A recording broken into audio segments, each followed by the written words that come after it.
तो जो नए लोग हैं उन्हें पता चलेगा कि वैष्णव एटिकेट्स क्या है।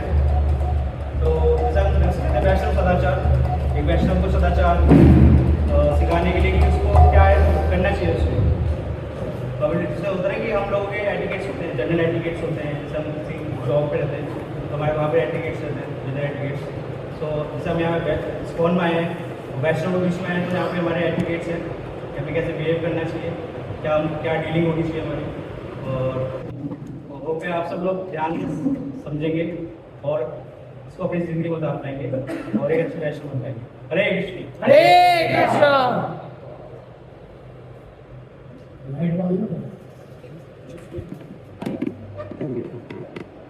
लाइट है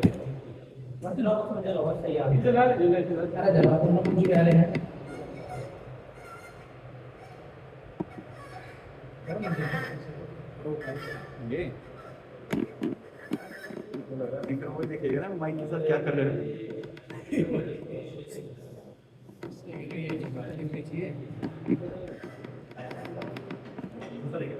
अब ऐसे कहो ना,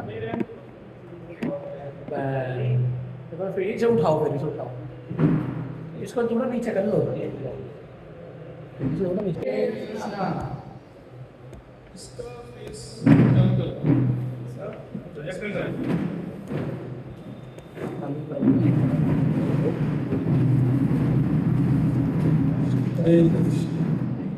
हरे कृष्ण।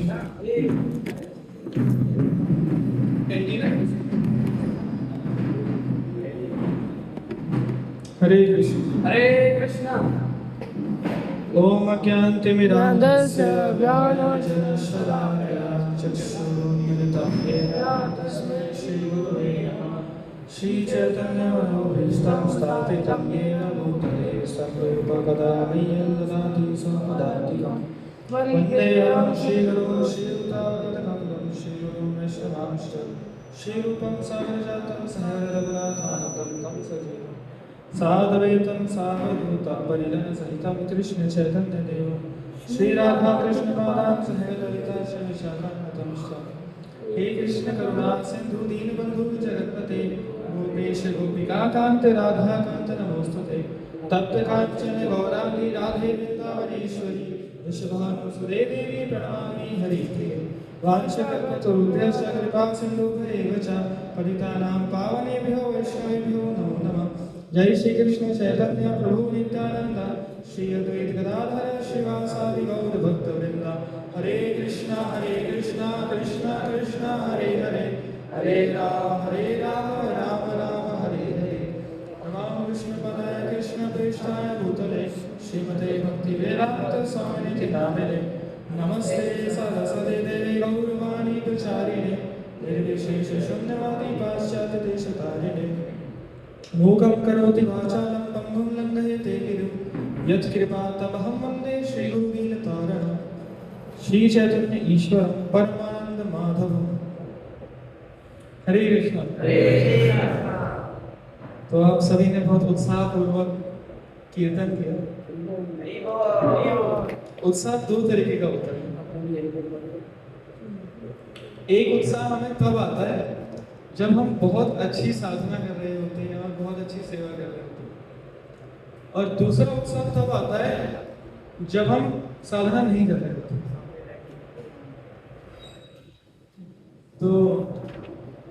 तो मैं होप आशा करता हूँ कि ये अच्छा वाला उत्साह होगा, लेकिन वो पता चल जाता है कि वो कैसा उत्साह है।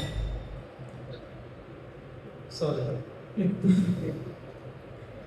तो वैष्णव एटिकेट्स मैंने अभी ग्रुप में पीडीएफ शेयर करी है। नहीं लिखी सर।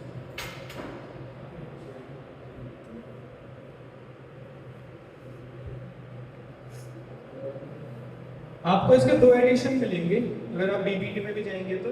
एक तो वैष्णव एटिकेट्स हिंदी में है और एक इंग्लिश में है।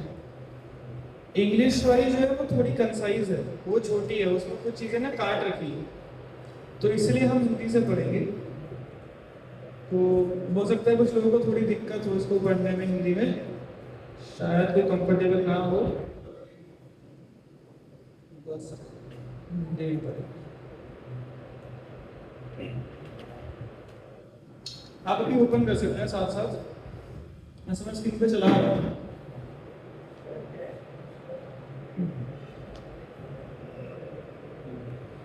संजय जी पेन पेपर दे दीजिए सबको। नहीं है, देखिए पूरी फोन में लेना है। फोन है सबके पास? यस आपके पास है कुछ लिखने के लिए? लोग आपके पास पेन है, आपके पास पेन है तो दिया। पिछली बार सब आए थे? कौन कौन नहीं आया था? मैं आया तो मैं ड्रामा में प्रैक्टिस आप नहीं थे हर्षू और आप नहीं थे।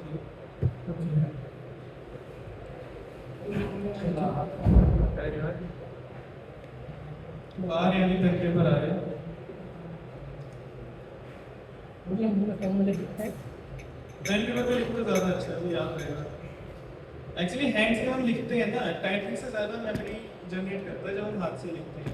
इंप्रेशन ज़्यादा स्ट्रॉन्ग रहते हैं उसके, इसलिए हाथ से लिखना चाहिए पेन पेपर। चाहे आप दोबारा पढ़ोगे भी नहीं ना तो भी आपको कुछ ना कुछ याद रह जाएगा उसमें, जो आपने हाथ से लिखा है, इसलिए लिखना चाहिए।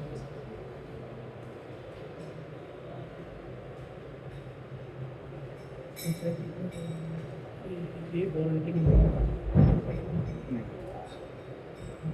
अभी उल्टी सीधी बातें मत करो, सारी लेक्चर में रिकॉर्ड हो रही है।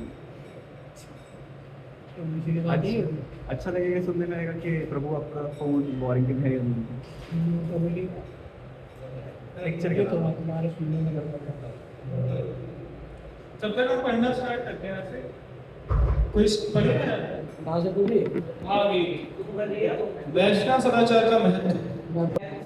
पुस्तिका साहित्य सिंधु उद्देशामृत और श्री सुपाल द्वारा लिखित अन्य पुस्तकों अन्य पत्रों के संभाषणों से संकलित की गई है। भगवान श्री चैतन्य महाप्रभु वैष्णव सदाचार संबंधी उपदेश देते हुए श्री सनातन गोस्वामी से कहते हैं,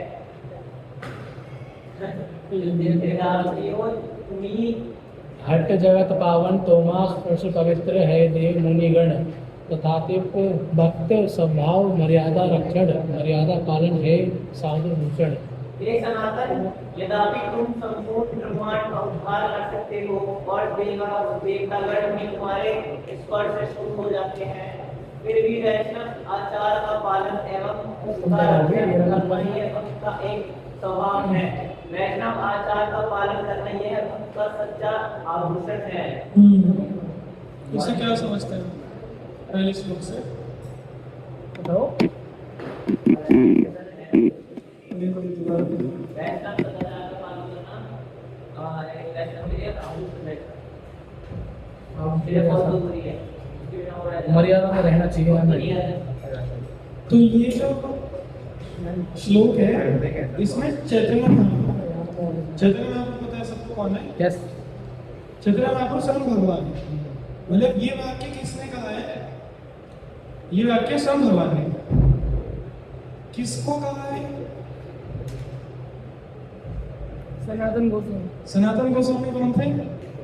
गोस्वामी का सबसे पहले गोस्वामी थे, सनातन गोस्वामी सबसे। तो वो थे शुद्ध भक्त जो ऑलरेडी भक्त है। तो ये जो डायलॉग है ये भगवान और एक भक्त के बीच में है। मतलब एक तरीके से भगवान ही कह रहे हैं कि हमें वैष्णव सदाचार का पालन करना चाहिए। तो क्योंकि भगवान ही से कह रहे हैं तो इसलिए हमारे लिए इम्पोर्टेंट हो जाता है इसको फॉलो करना, क्योंकि भगवान एक भक्त के लिए गाइडलाइन दे रहे हैं कि वैष्णव एटिकेट को फॉलो करना चाहिए।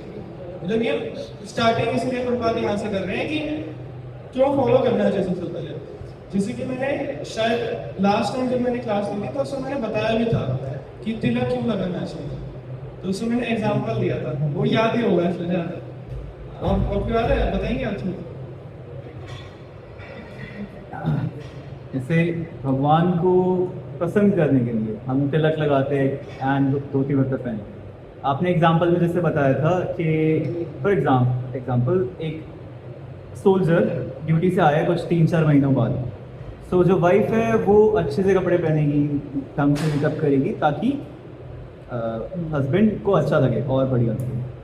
सिंपल यही एग्जाम्पल। तो मैंने उसमें यही बताया था कि प्रेम का एक लक्षण होता है डिटेलिंग पे कार्य करना, आचरण पे कार्य करना। अगर किसी व्यक्ति से प्रेम होता है अंदर, तो ऑटोमेटिकली आपका मन करेगा कि आप उसकी पसंद की चीजें करो। कि मान लो उनको, आपको पता है कि उनको ये ड्रेस पहनना पसंद है, कि मैं इस ड्रेस में रहूंगा तो उनको ज्यादा अच्छा लगेगा, तो आप ऑटोमेटिकली वो ड्रेस पहन लोगे। जैसे जब सोल्जर वापस आ रहा है तो हो सकता है वो लाल रंग की साड़ी पहने कि मेरे पति को लाल रंग की साड़ी पसंद है और उनको शादी की यादें आएंगी, वो कमरा साफ करती हैं अच्छे से। ये सारे एटिकेट के अंदर है, क्लीनिनेस एक बहुत इंपॉर्टेंट एटिकेट है। तो उसी प्रकार से साफ सफाई करेंगी, सोफा साफ करो, डिश तैयार करो, उनके पसंद का भोजन बनाएंगी, और फिर जब वो आएंगे तो उनके जो चेहरे की मुस्कान देख के खुश हो जाएंगे। तो वो इसीलिए सारा कार्य करेंगे क्योंकि वो चेस्ट ले रही। उसी प्रकार से जो भक्त होता है ना, उसका एक गुण होता है बहुत इंपॉर्टेंट गुण, चेस्टिटी। और ये जो चेस्टिटी जो है ना, इसकी वजह से पूरा का पूरा वैष्णव एटिकेट्स फॉलो करना होता है। मतलब चेस्टिटी को हिंदी में कहते हैं इस चीज को चेस्टिटी। एक स्त्री का गुण होता है चेस्टिटी।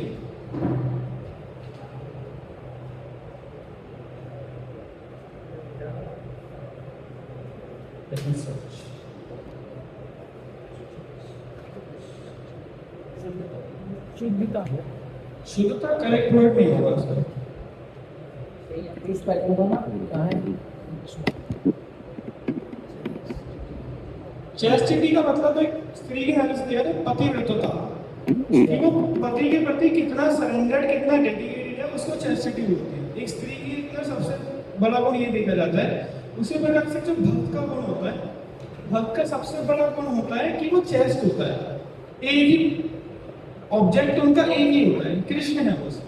अब उनकी प्रसन्नता के लिए वो अपनी पूरी सब चीजों को, अपनी लाइफ को मोल्ड करने का प्रयास करता है।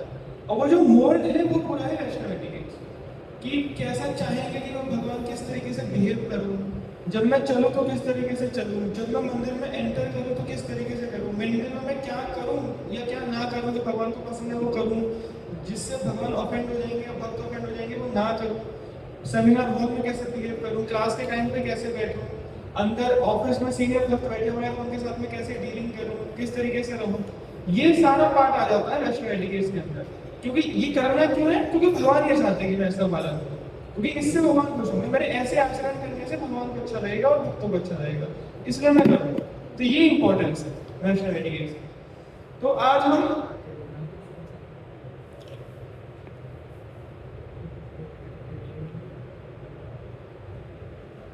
एक बार इसको पढ़िए भाई, कृष्ण भावना का सार वैष्णव आचरण। कृष्ण भावना के सार वैष्णव आचरण। भक्तों का जीवन सदा जीवन उच्च विचार के तत्व पर आधारित होना चाहिए। दूसरा, भक्तों का धीरे धीरे जीवन पढ़िए, पहले में चर्चा कर लेते हैं। सादा जीवन उच्च विचार, यस। तो इससे आप क्या समझते हैं? अब अगर वो सब पूछिए तो करो। अभी सवाल पूछा ना मैंने अभी। एक्चुअली ये क्लास एटिकेट है। एक्चुअली इससे क्या पता लगता है ना कि आप कितना रिस्पेक्ट कर रहे हो बाकी सबको, ऑडियंस को और स्पीकर को। आपको बोलने का इच्छा हो रही है, वो होती है जनरली, क्योंकि आता है आंसर या तो कुछ बोलना है। अब आप ये देखो कि अभी कोई बोल रहा है तो मैं उसके प्रति, मेरे अंदर सम्मान होगा अगर, तो ऑटोमेटिकली मैं सुनूंगा उसे। जिसके प्रति सम्मान होता है सबसे पहले उसके सुनने की इच्छा जागृत होती है। जब भी किसी के प्रति सम्मान होगा ना, आप ऑटोमेटिक चेक करिए ना, जिसके प्रति आपको सम्मान है ना, आप उसको बहुत ध्यान से सुनते हैं। जिसके प्रति आपके अंदर सम्मान नहीं है ना, आप उसको ध्यान से नहीं सुनते। ये सबसे पहला सिम्टम है। तो अगर किसी व्यक्ति की आप बात काट रहे हो, इसका मतलब आप सतर्क हो जाओ कि आपके अंदर उसके प्रति सम्मान गिर रहा है। अब आपको उस पर वर्क करना है, इसलिए कि ऐसा मैंने क्यों किया। अगर स्पीकर बोल रहे हैं और फिर मैं बोलने की मेरे अंदर इच्छा आ रही है, इसका मतलब मेरे अंदर उनके प्रति सम्मान रहता है। उस पर आपको फिर वर्क करना चाहिए। ये क्लास एटिकेट है, ठीक है। सारे मैंने बीच में होता है, एक्चुअली क्लास एटिकेट के ऊपर चल रही है, इसलिए मैंने बीच में बोल दिया, ठीक है। आपको बुरा नहीं लगेगा, मुझे पता है आपको बुरा नहीं लगेगा, मैंने इसलिए आपको बोल दिया, ठीक है। ये सब आपको बताइए। मतलब सादा जीवन नॉर्मल जियो बना और विचारों से रखोगे। हाँ, इसको कैसे प्रैक्टिकली इंप्लीमेंट करोगे प्रैक्टिकली बताइए। मतलब कभी नॉर्मल रहो, जिंदगी में कोई दिक्कत ना हो, वही समझ आ रही मैंने। हाँ जी, जैसे कि दिखावा ना करना, जितने आवश्यकता होती है मैं मतलब दूसरों को दिखावे के लिए हाँ, जैसे कि जैसे कि भागवतम में एक बहुत ज़्यादा स्ट्रॉन्ग लाइन है, उसको फॉलो करना बहुत मुश्किल है, लेकिन उसमें बहुत ज़्यादा स्ट्रॉन्ग लाइन है कि अपनी ज़रूरत से ज़्यादा धन एकत्र करना जिसकी आपको आवश्यकता नहीं है, वो चोरी के अंदर आता है। हाँ, और उसके बाद में सजा मिलेगी। बहुत उच्च हुआ है ये प्यार, मतलब ये जो वाक्य है शास्त्र के द्वारा ये बहुत ज़्यादा उच्च है, लेकिन इस तरीके से आप समझ सकते हो कि जरूरत के लिए जीना इज लाइक सादा जीवन, कि जो मेरी नीड है मैं उसके लिए कार्य कर रहा हूँ, सिर्फ नीड सेटिस्फाई करने के लिए, तो हो गया सादा जीवन। उच्च विचार मतलब कि ये नीड तो मेरी सेटिस्फाई हो रही है, इनके लिए तो मैं कार्य कर ही रहा हूँ, लेकिन उच्च सोचना कि इसका फ्यूचर क्या है आगे, अभी तो नीड्स मेरी सेटिस्फाई हो रही है उसके लिए मैं कार्य कर रहा हूँ। उच्च विचार मतलब आगे क्या है मेरा गोल, अल्टीमेटली अगर मैं जीवात्मा हूँ, अगर मैं आत्मा हूँ, शरीर नहीं हूँ, तो क्या मैं अपने उसके लिए कुछ कार्य कर रहा हूँ या नहीं कर रहा अपनी आत्मा के लिए, क्या मैं भगवत धाम जाने के लिए कोई कार्य कर रहा हूँ या नहीं कर रहा। अगर मुझे फेथ है, पहले तो मैं फेथ डेवलप कर रहा हूँ उस प्रति या नहीं कर रहा, मैं इसे प्रति चिंतन कर रहा हूँ कि मैं आत्मा में शरीर में या मैं नहीं कर रहा। ये सारे कार्य आ जाते हैं उच्च विचार में, कि हम कॉन्टेम्पलेशन कर रहे हैं इस चीज में कि मैं आत्मा हूँ या नहीं हूँ, या शरीर हूँ, मैं कौन हूँ, क्या हूँ, भगवान है नहीं है तो मेरा क्या संबंध है, मुझे कुछ करना चाहिए उनके लिए अपने लिए या नहीं करना चाहिए। ये सारा जो है ये उच्च विचार के अंदर आता है, और सादा जीवन मतलब अपनी नीड से कार्य करना। ये दोनों प्रैक्टिकल होते हैं। जैसे अगर आप स्टूडेंट हो तो आपके लिए पढ़ाई करना है आपका सादा जीवन, और अगर आप इससे हट के मूवी देखने के अंदर इच्छा आ रही है, उसको मारना है कि आप सादा जीवन फॉलो करो। अगर आपके अंदर मूवी देखने की इच्छा आ रही है तो इसका मतलब आपके सादा जीवन से आप थोड़ा आगे के जीवन में जाना चाह रहे हो। तो अगर आप उसको रोक लेते हो, अपने ऐसे कार्यों को रोक लेते हो जो अपनी नीड्स को सेटिस्फाई नहीं करते, तो इसका मतलब सादा जीवन फॉलो कर रहे हो। सिंपली ज़्यादा ऑपुलेंट प्रसाद ना खाना, कि मान लो घर में बहुत अच्छा चीज़ें मिल रही है लेकिन आप जानबूझ के कम खा रहे हो, जानबूझ के चीज़ अवॉइड कर रहे हो जो पता है आपको कि वो सेंसेस को एजिटेट करेगी, आपकी जीभ को इतना एजिटेट करेगी कि और मांगेगी, तो आप जानबूझ के कंट्रोल कर रहे हो। ये सारा चीज़ें आ जाती है सादा जीवन में। रेगुलेशन करना, उतना ही सोना जितना आवश्यक है, उतना ही खाना जितना आवश्यक है, मतलब बहुत सिंपल चीज़ें हैं, लेकिन ये जितना डिटेल में आप सोचोगे ना उतना प्रैक्टिकली फॉलो कर पाओगे। अगर खाली हम ये समझेंगे ना सादा क्या कुछ हो जाए ये करना है, अब आप करोगे कुछ नहीं, क्योंकि वो बहुत दूर की चीज़ हो गई। उसको ब्रेक डाउन करो छोटे से कि सादा जीवन मेरे लिए प्रैक्टिकली अभी इस समय सादा जीवन क्या है, उसको लिखो और फिर उसके गोल बनाओ कि अच्छा मैं अगले हफ्ते तक ये वाला पॉइंट फॉलो करूँगा सादा जीवन के लिए। उच्च विचार में क्या है कि मैं किस चीज़ को कॉन्टेम्पलेट नहीं कर रहा, किस पे कर सकता हूँ, ये किस चीज़ को उच्च विचार फॉलो कर सकता हूँ, भगवद गीता पढ़ सकता हूँ, अपनी आत्मा के जो भी कार्य हैं वो सारे उच्च विचार के अंदर आते हैं, तो उसके लिए गोल बनाओ। ऐसे करके लिस्ट में आनी चाहिए, क्योंकि अगर इसको पढ़ते चले जाओगे ना, अगर आप 10 पॉइंट के 10 पॉइंट तो आप पढ़ भी लोगे लेकिन कुछ अंदर नहीं जाएगा, मतलब आपकी ट्रांसफॉर्मेशन नहीं आएगी। ट्रांसफॉर्मेशन एप्लीकेशन से आती है, और ये पूरी किताब जो एप्लीकेशन के ऊपर है। वैष्णव एटिकेट बिल्कुल भी थ्योरेटिकल नहीं है। अगर आप इसको जस्ट पढ़ के निकल गए पूरी बुक तो आप के अंदर कुछ चेंज आएगा ही नहीं, आपको बस ऐसा लगेगा कि आपको बहुत कुछ पता लग गया, और फिर आप क्या करोगे ना, कमियां ढूंढने लगोगे। ये इसका वो है ड्रॉबैक है। अगर आप एक्शन के पूरी पढ़ लेते हो ना तो आपको इतना पता लग जाता है कि क्या करना चाहिए क्या नहीं करना चाहिए। अब क्योंकि हमारा तो नेचुरली टेंडेंसी है दोष दृष्टि की, फॉल्ट फाइंडिंग की, तो आप क्या करोगे ना कि आप मंदिर में भी अलग अलग लोगों को जब देखोगे ना तो यही देखोगे कि ये एटिकेट नहीं है, ये गलत एटिकेट फॉलो कर रहा है, ये सही एटिकेट है नहीं। जैसे परिक्रमा मार्ग है, अब परिक्रमा मार्ग में बहुत कॉमन चीज है जो बहुत लोग करते हैं, लेकिन वो एटिकेट वैष्णव एटिकेट के हिसाब से गलत है, और बहुत सीनियर लोग करते हैं, ब्रह्मचारी करते हैं, बहुत सारे लोग करते हैं। तो आप क्या करोगे ना, जैसे आपको चीज पता लगेगी, आप सबसे पहले सुबह सुबह सारे सब में दोष दृष्टि देखने लगोगे कि ये ब्रह्मचारी इतने सीनियर भक्तों को पता नहीं है कि ये ऐसे घूम के जा रहे हैं, वहां पे आप अपराध कर रहे हो। तो सबसे पहला पॉइंट तो ये है कि ये जो पूरी किताब है वैष्णव एटिकेट, ये आपको ऐसा समझना है कि ये सिर्फ आपके अपने लिए है, मतलब और किसी के लिए नहीं है, ये सिर्फ आपके लिए है, ये सिर्फ आपको फॉलो करनी है और किसी को फॉलो नहीं करनी। कभी आप खुद ये सीख लो, उसके बाद खुद ही आप इक्वल्स को डिवोटी से सब मजाक करते तो आप खुद ही मजाक करने लगो कि अरे ये तुम क्या कर रहे हो जी, पढ़ा है आज ही गलत करते नहीं, क्योंकि ये एटिकेट के ज्यादा खिलाफ है। एक्चुअली एटिकेट फॉलो करना और दोष दृष्टि, उसमें दोष दृष्टि ज्यादा खराब है। अगर आप किसी के अंदर ये फॉल्ट देख लेते हो ना कुछ भी, तो फॉल्ट आपके अंदर डेवलप हो जाएगा ऑटोमेटिकली। जब भी आप किसी के अंदर फॉल्ट देखोगे, आप ये नोटिस कर लेना, आप किसी व्यक्ति पर ज्यादा बोलोगे ना कि तुम इतनी देर तक सोते हो, उतनी देर तक सोते हो, आप लगातार कुछ समय तक करने लगो, आप खुद देखोगे आपका उठने का मन नहीं करने लगेगा, आपका भी मन करेगा मैं देर तक सोने लगूं। ये बहुत नेचुरल है, आपके अंदर फॉल्ट अपने आप आ जाते हैं। आप जो भी फॉल्ट देखोगे ना किसी भी दूसरे व्यक्ति के अंदर, आपके अंदर फॉल्ट डेवलप हो जाएगा। इसलिए इससे बहुत ज्यादा बचना है। फॉल्ट फाइंडिंग बहुत डेंजरस है, बहुत ज्यादा डेंजरस। और जितना ज्यादा हम ये पढ़ते जाएंगे ना उतनी ज़्यादा आपको चीज़ें पता लगती नहीं क्या करना चाहिए क्या नहीं करना चाहिए। तो उसमें अपने आप को हमेशा कॉन्शियस रखना कि आप किसी दूसरे व्यक्ति को जज ना करो इस बेसिस पे, एटिकेट्स के बेसिस पे, कि क्या एटिकेट फॉलो करनी चाहिए क्या नहीं करनी चाहिए। एक दूसरे को मत सिखाओ।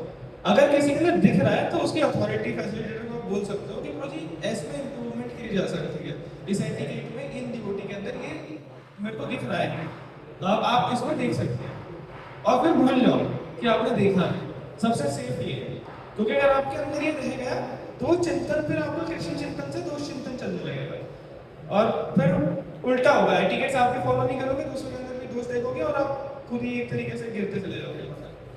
ठीक है, तो ये सबसे पहला एप्लीकेशन पॉइंट है कि जो जितना भी एटिकेट्स हम पढ़े उसको जज मत करना किसी भी डिवोटी को कि ये डिवोटी एटिकेट फॉलो नहीं कर रहे, ये डिवोटी एटिकेट फॉलो नहीं, ये आपके लिए आपके लिए पर्सनल है। देखो भगवान और आपका पर्सनल कनेक्शन है, ये आप इसलिए फॉलो कर रहे हो ताकि आप भगवान के करीब जा सको। आप इसलिए नहीं करें कि आप दूसरों को ज्ञान दे सको, दूसरों को बता सको, दूसरों को जज कर सको। ये आपके और भगवान का मैटर है कि आप इसको फॉलो करो कि आपको भक्त होता है। अब इसमें बीच में आपको जो डिस्ट्रैक्शंस आएंगी उससे आपको बचना है, आपकी जिम्मेदारी है उसमें और किसी की जिम्मेदारी नहीं। ठीक है, तो ये पहला है सादा जीवन उच्च विचार का, मैंने बता दिया। तो इसको आप अप्लाई कर सकते हो अपने जीवन में, सादा जीवन उच्च विचार को। अभी थोड़ा डिटेल में पढ़ लेते हैं आगे। सेकंड पॉइंट, भक्तों का जीवन कैसा हो इसके बारे में अनेक नियम एवं तथ्य है, परंतु उन सबका उद्देश्य यह है कि वे सब एक मूलभूत नियम निरंतर भगवान श्री कृष्ण का स्मरण और कभी भी उनका विस्मरण ना होना की पूर्ति हेतु सहायक होना चाहिए। यह नियम सर्वोच्च है तथा सभी नियम इसके अधीन हैं। हाँ, जैसे मैंने भी बताया प्रोसेस सिंपल है कि अगर आप दोष दृष्टि करने लोगे, दूसरों में जज करने लोगे, तो आपका कृष्ण चिंतन ही खत्म हो जाएगा। तो वैष्णव एटिकेट्स पढ़ने का जो मूल सिद्धांत है कि पढ़ने ही क्यों है ये सारे, ये है कि इससे आप एक फेवरेबल एनवायरनमेंट में आ जाओगे जिससे भगवान का जो चिंतन है, कृष्ण का चिंतन है, वो और डीप हो जाएगा। मतलब उसमें आपको फेवरेबल हो जाएगा, आप वो कर लोगे। जैसे बोलते हैं कि प्रजल्पा नहीं करना चाहिए या इधर उधर की बातें नहीं करनी चाहिए जब भक्तों के संग में, भक्तों के संग में अगर आप हो तो आपको भक्ति ही बातें करनी चाहिए, कृष्ण भगवान की बातें करनी चाहिए। तो ये इसका सिद्धांत ये है कि इससे आप और ज्यादा कृष्ण के चिंतन में लीन होंगे। अब अगर आप सारे यहाँ पे आ रहे हो और जस्ट मटेरियल टॉक्स ही कर रहे हो यहाँ पे बैठ के बेकार दोस्तों के साथ, तो वो एक तरीके से उससे आप कृष्ण चिंतन से विमुख हो रहे हो, तो ऐसे संत का कोई प्रभाव का कोई लाभ ही नहीं है।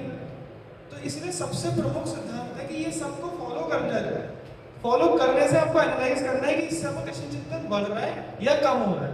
मान लो आप एटिकेट्स इतना ज्यादा फॉलो कर रहे हो, इतना ज्यादा फॉलो कर रहे हो कि आप उसी में स्ट्रिक्ट हो गए कि नहीं ऐसे ही होगा, एटिकेट मतलब ऐसे ही होना चाहिए, और उसकी वजह से आपका भगवान का स्मरण ही नहीं हो रहा, आप बस उसी एटिकेट पर अटक गए। जैसे मान लो एक है नियम, और नियम के पीछे का सिद्धांत कि नियम है कि प्रजल्प नहीं करना, इसका सिद्धांत है कृष्ण चर्चा ज्यादा होनी चाहिए। आप प्रजल्प नहीं कर रहे लेकिन चुप बैठे हो पूरे दिन, इससे कृष्ण चिंतन तो हो ही नहीं रहा, तो आपका प्रजल्प इससे बेटर है, मतलब प्रजल्प को कोई फायदा नहीं, नियम को धारण करने का कोई फायदा नहीं हुआ जिस नियम से कृष्ण चिंतन ना। तो एटिकेट हमें उतने फॉलो करना है जिससे हमारे कृष्ण चिंतन बना रहे। हमें इतना तो स्ट्रिक्ट नहीं हो जाना किसी एटिकेट को लेके कि प्रणाम अब तो मैं ऐसे ही करूँगा, मंदिर में जितनी बार जाऊँगा ऐसे ही प्रणाम करूँगा, इतनी बार प्रणाम करूँगा, निकलते हुए बार प्रणाम करूँगा, जाते हुए प्रणाम करूँगा।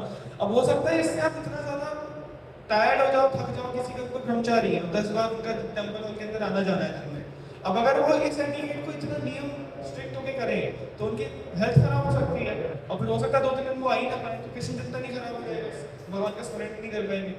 तो उतना फॉलो करना है जिससे हम कृष्ण चिंतन बना रहे हैं। किस डिग्री तक फॉलो करना है वो फैसिलिटेटर से भी डिस्कस कर सकते हो, किस डिग्री तक मुझे इसमें एक्सट्रीम में जाना है, किस डिग्री तक नहीं जाना है, और आपको कृष्ण चिंतन बना रहना चाहिए इन दी। ठीक है, सेकंड थर्ड अंतकरण में वैष्णव गुलाब की पंखुड़ी के समान कोमल होते हैं और साथ ही साथ वज्र के समान कठोर होते हैं। हाँ, तो वैष्णव के कुछ गुण बताए जा रहे हैं कि वैष्णव जो है वो अंदर से गुलाब की पंखुड़ी की तरह होता है। मतलब बाहर से ऐसा लगेगा कि वैष्णव आप पे गुस्सा कर रहे हैं, लेकिन अंदर से वो बहुत सॉफ्ट कॉर्नर होता है। क्योंकि बाहर जो लोग आपको गुस्सा करते हैं ना, और भक्त लोग जो गुस्सा करते हैं, उसमें एक जो मेजर डिफरेंस होता है, बाहर के लोग जब गुस्सा करते हैं तो अपनी फ्रस्ट्रेशन निकालने के लिए गुस्सा करते हैं, उनका आपके प्रति हित नहीं है। लेकिन जब भक्त कोई आप पे गुस्सा करता है या आपको डांटता है तो उसका आपके प्रति हित होता है कि आपका आगे जाके बेनिफिट, ये सोच के भक्त डांटते हैं। लेकिन बाहर के व्यक्ति जब डांटता है या गुस्सा करता है तो भक्त जब डांटता है, बाहर कोई व्यक्ति डांटता है तो वो अपनी फ्रस्ट्रेशन के लिए गुस्सा जस्ट आ रहा होता है अंदर से, तो वो निकाल देते हैं। लेकिन भक्त लोग बहुत कैलकुलेशन से गुस्सा करते हैं, पहले सोचते हैं, पहले प्रिपेयर करते हैं। ये मैंने देखा है एक्चुअली, भक्त लोग पहले प्रिपेयर करते हैं कि अच्छा मुझे अब इस भक्त पे इसको डांटना है, क्योंकि अगर मैं नहीं डांटूंगा तो आगे जाके ये गलतियां और करेगा। तो मेरे को डांटने के लिए पहले प्रिपेयर करना है अपने आप को कि मैं इसको डांट सकूं। ये सब करते हैं भक्त एक्चुअली, पता नहीं चलता हमें। फिर भक्त लोग अपने आप को प्रिपेयर करते हैं कि भगवान से प्रार्थना करते हैं कि भगवान मैं इनको डांटने जा रहा हूं, मुझे पता है कि मैं हकदार नहीं हूँ डांटने का, मैं डांट सकता ही नहीं, लेकिन मैं जो इसलिए करना चाहता हूँ इसलिए करना पड़ेगा मेरे को, क्योंकि मेरी सेवा है इनको करेक्ट करना, ताकि आगे जाके ये गलतियां ना आए। और ये सब करने के बाद वो डांटते हैं एक्चुअली, और उससे अल्टीमेटली आपके अंदर ट्रांसफॉर्मेशन आती है। ये पूरा प्रोसेस होता है। इसलिए भक्त की डांट में और बाहर की डांट में बहुत फर्क होता है। भक्त बहुत सोच के डांटते हैं, बहुत सोच के बोलते हैं एक्चुअली। गुस्सा करते हैं तो कैलकुलेटेड गुस्सा करते हैं बहुत ज्यादा, कि अच्छा मुझे गुस्सा करना है तो मैं किस तरीके से करूँ, अभी करूँ या रुक जाऊँ, थोड़ी देर बाद करूँ, करना तो है, इतना पता लग गया। मतलब बहुत एनालिसिस के बाद चीजें कर रही है। गुस्सा करने का नाटक करते हैं। हाँ, एक तरीके से गुस्सा करने का नाटक करते हैं। अंदर से क्रोध आता नहीं है, लेकिन क्योंकि वो जानते हैं कि मुझे गुस्से को यूज करना पड़ेगा इसको ठीक करने के लिए, वरना ठीक नहीं होगा, इसीलिए वो गुस्सा करते हैं। तो मेरा पता है कि अब ये मैं बहुत देर टाइम से प्यार से बात कर रहा हूँ, लेकिन नहीं बना, तो मुझे करना पड़ेगा ये। तो उन्हें आता नहीं है अंदर से, लेकिन वो करते हैं, दिखाते हैं, मतलब आर्टिफिशियली करते हैं गुस्सा, ताकि व्यक्ति ठीक हो जाए। वरना अगर आप देख लो कि महाराज है, महाराज डांट रहे हैं, तो ये कितना कॉन्ट्रडिक्टिंग है। महाराज का गुस्सा आ ही नहीं सकता ना, क्योंकि महाराज कैसे डांट सकते हैं, महाराज को डांट सकते हैं, मतलब महाराज में क्रोध आ सकता है। अगर शुद्ध भक्त के अंदर क्रोध आ गया तो फिर तो पूरी फिलॉसफी उल्टी हो गई ना, कि शुद्ध भक्त में क्रोध कैसे आ सकता है, हो ही नहीं सकता शुद्ध भक्त में। लेकिन हम देखते हैं महाराज लोग लेक्चर्स में डांटते हैं, बोलते हैं तेज, तो उसके पीछे बहुत अलग साइंस होता है एक्चुअली में कि वो किस तरह से डांट रहे हैं। इसलिए बोला जाता है कि भक्त लोग अंदर से तो बहुत कोमल होते हैं, सॉफ्ट हार्टेड होते हैं, लेकिन बाहर से वज्र के समान होते हैं। जैसे प्रभुपाद है, प्रभुपाद बुक्स के 3 लोग पढ़ रहे हैं अभी प्रभुपाद जी बुक्स। अब उसमें आपने एक चीज नोटिस करी होगी कि वो बहुत स्ट्रॉन्ग बोलते हैं, बहुत ज्यादा स्ट्रॉन्ग बोलते हैं। अब हो सकता है व्यक्ति को समझ में नहीं आया, बहुत सारे लोग ऐसा डिबेट भी करते हैं तो प्रभुपाद जी अड़े रहते हैं अपनी बात में। ऐसे भी नहीं कि प्रभुपाद जी चेंज करें, थोड़ा डाइल्यूट करके सेक्युलर करके बोले कि नहीं ऐसे नहीं हो सकता है, ऐसे हो सकता नहीं। प्रभुपाद जी कभी चेंज नहीं करते, हम तो बहुत चेंज कर देते हैं, बहुत सेक्युलर कर देते हैं, लेकिन प्रभुपाद जी बहुत स्ट्रॉन्ग बोलते हैं, वो वज्र के समान बोलते हैं एक्चुअली। ये भक्त का एक गुण होता है, वज्र के समान बोलते हैं, अंदर से सबके लिए बहुत केयरिंग करेंगे। यहाँ जितने भी हिप्पीज थे उन सबके लिए खुद प्रसाद बनाते थे, उन सबकी खुद केयरिंग करते थे। जब वो चले जाते थे तो उनके झूठे बर्तन खुद धोते थे। सोचो 75, 70, 75 साल, 80 साल की उम्र में कोई व्यक्ति, बूढ़ा व्यक्ति और एकदम उच्च सन्यासी जिनकी 35 वेदांत की डिग्री मिल चुकी है, वो व्यक्ति ऐसे लोगों के बर्तन धो रहे हैं जो बिल्कुल जो ड्रग्स लेते हैं, इलिसिट सेक्स करते हैं, सब गंदे काम करते हैं, उनके बर्तन धो रहे हैं ऐसे सन्यासी 75 साल। तो सोचो कितना प्रेम होगा, कितने कमल के समान होंगे वो, अगर वो कार्य कर पा रहे हैं, उनकी सेवा कर पा रहे हैं। जब वो चले जाते थे तो टॉयलेट खुद साफ करते थे, उनका जो करके जाते थे वो सारा खुद साफ करते थे। सोचो 75 साल की उम्र, ऐसे भी नहीं कि जवान 70-75 साल की उम्र में ही करते थे।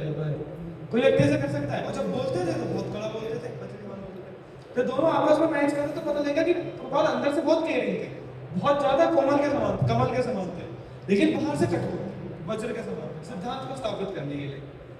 ठीक है, नेक्स्ट चीज कौन बोलेगा? वैष्णव निर्दोष होते हैं, अर्थात वे कभी भी दूसरे के दोष नहीं देखते। वैष्णव केवल दूसरे की स्थिति सुनते हैं, दोष नहीं। ये बहुत इंपॉर्टेंट पॉइंट है। मैंने अभी शुरू में ये चीज बताई थी कि वैष्णव निर्दोष होते हैं, अर्थात वे कभी दूसरों में दोष नहीं देखते। एक्चुअली में स्पॉटलेस व्यक्ति हो रह सकता है, फॉल्टलेस व्यक्ति, जिसको किसी दूसरे में फॉल्ट ना दिखे। अगर आपको किसी दूसरे के अंदर हल्का सा भी 1% भी फॉल्ट दिख रहा है ना, इसका मतलब वो आपके अंदर कहीं ना कहीं किसी न किसी परसेंटेज में एग्जिस्ट करता है। अगर नहीं होता तो आपको नहीं दिखता। इसका मैं एक एग्जांपल बताता हूँ। एक भक्त है, मान लो एक भक्त है, वो जस्ट कहीं ट्रैवलिंग कर रहा है और रास्ते में वो ऐसा सोच रहा है या फिर उसको कुछ स्त्रियां देख रही है, ठीक है। अब वो उसके अंदर ही ख्याल आ सकता है, मतलब ये आता है जनरली कि ये लोग मुझे देख रही है, इसका मतलब ये मेरे से अट्रैक्ट हो रही है, इसका मतलब इनके अंदर लस्ट है, मतलब इनके अंदर लस्ट है इसलिए मेरे को देख रही है और हम भी अट्रैक्ट हो रहे हैं। एक्चुअली में लस्ट उनके अंदर नहीं है, लस्ट आपके अंदर है, और आप इस दृष्टि से देख रहे हो कि इस व्यक्ति के अंदर लस्ट है इसलिए मुझे लस्ट की वजह से। क्या पता वो आपको बेटी की नजर से देख रही हो, या क्या पता वो आपको नजर से बस देख रही है, ऐसी आंखें टिक गई हो, लेकिन आप सोच रहे हो कि वो व्यक्ति लस्ट नहीं है क्योंकि आपके अंदर है। दूसरा एग्जाम्पल बताता हूँ, ये मेरा पर्सनल एग्जाम्पल है। तो टेम्पल हॉल में एक बार कीर्तन कर रहे थे। वो कीर्तन बहुत अच्छा कर रहे थे, लेकिन मेरे अंदर ये दोष था कि मैं उनके कीर्तन को सहजिया टाइप सोच रहा था। ये मेरा दोष था कि मैं, क्योंकि वो बहुत मधुर सुरीली अलग अलग वेव्स निकाल के बहुत करते हैं, अलग धुन से गा रहे थे, अलग अलग धुन निकाल के। तो मैं सोचा था ये थोड़ा ज़्यादा ही वैसा जा रहा है, सिंपल भी हो सकता है। ये मेरा दोष था। ये जब मैंने सोचा, जैसे ही मैंने सोचा तो मैंने अपराध कर दिया। ये मैं जस्ट बता रहा हूँ आपको अपना पार्ट में कि मैंने अपराध कर दिया सोच के। अब मैंने एक भक्त को देखा कि वो भक्त उनको देख के स्माइल कर रहे हैं, तो मैंने तुरंत ही जज कर लिया कि ये भक्त भी ये सोच रहे होंगे, इसलिए इनको स्माइल कर रहे हैं। ये हंस रहे हैं इनको देख के। तो क्योंकि मैं ये सोच रहा था कि वो ऐसा गा रही है इधर उधर, तो जैसे मैंने उनको देखा हंसते हुए उनको देख के, तो मैंने ये जज कर लिया कि ये इसलिए हंस रहे हैं क्योंकि ये, तो मैंने तुरंत मान लिया हाँ ये भी ये सोच रहे हैं, जबकि ऐसा जरूरी नहीं है कि वो उसी बात पे हंस रहे हो। फिर मैंने ये रियलाइज किया कि अरे ये तो मैंने अपराध किया, और फिर मैं इनके प्रति भी अपराध कर रहा हूँ, ये सोचे कि ये भी वही सोच रहे जो मैं सोच रहा हूँ, जबकि हो सकता है वो किसी और बात पे हंस रहे हो, है ना। बहुत वो है। तो जिस तरीके से एक्चुअली हमारा आईना बन जाता है ना, हम उसी तरीके से देखते हैं जो एक्चुअली में हम होते हैं ना, हम बाहर हुए देखते हैं। ये पूरा वर्ल्ड में एक तरीके से मैट्रिक्स की तरह है, और आपको हर व्यक्ति में अलग अलग तरीके के आईने दिखेंगे, थोड़े अलग अलग एंगल के आईने। आप उनमें ना अलग अलग अपने आप के ही अलग अलग परसेंटेज को देखते हैं। कोई व्यक्ति आपसे कितना परसेंटेज ऐसा है, कोई व्यक्ति कितना परसेंटेज ऐसा है। तो आप जो उस व्यक्ति के अंदर दोष देख रहे हो ना, मतलब अगर आप किसी व्यक्ति के अंदर दोष देख रहे हो कि ये व्यक्ति बहुत टाइम वेस्ट करता है, तो इसका मतलब आप कहीं ना कहीं करते हो। क्योंकि अगर आप नहीं कर रहे होते ना तो आपको दिखता ही नहीं। जो चीज आपके अंदर है ही नहीं ना, 0% है, वो आपको बाहर दिख ही नहीं सकती कि एग्जिस्ट करती है। इनोसेंस का मतलब पता है क्या होता है एक्चुअली? इनोसेंस का मतलब ये है कि उसके अंदर इतना भी दोष नहीं है कि वो सामने वाले व्यक्ति के अंदर दोष देख पाए, क्योंकि उसके अंदर है ही नहीं तो देखेगा कहां से सामने वाले। इसको कहते हैं इनोसेंस। इनोसेंस मतलब कि जैसे इतना मासूम है कि उसे पता ही नहीं काम होता क्या है, काम है क्या, उसके अंदर इतना काम है ही नहीं कि वो कुछ, अगर वो देखेगा ना ऐसा कुछ लस्टफुल एक्ट है तो भी उसके अंदर लस्ट आ ही नहीं पाएगा, क्योंकि उसके अंदर है ही नहीं बिल्कुल। तो वो देखेगा भी तो उसको वो समझ ही नहीं आएगा कि वो है क्या, वो उसको कंक्लूड नहीं करेगा। जनरली अगर दोष होगा ना हमारे अंदर तो हम दूसरे व्यक्ति के दोषों को कंक्लूड करने लग जाएंगे, लेकिन अगर हमारे अंदर नहीं होगा ना तो हम कभी कंक्लूड नहीं करेंगे कि ऐसा है फिर ऐसा है। ये निर्दोष का होता है।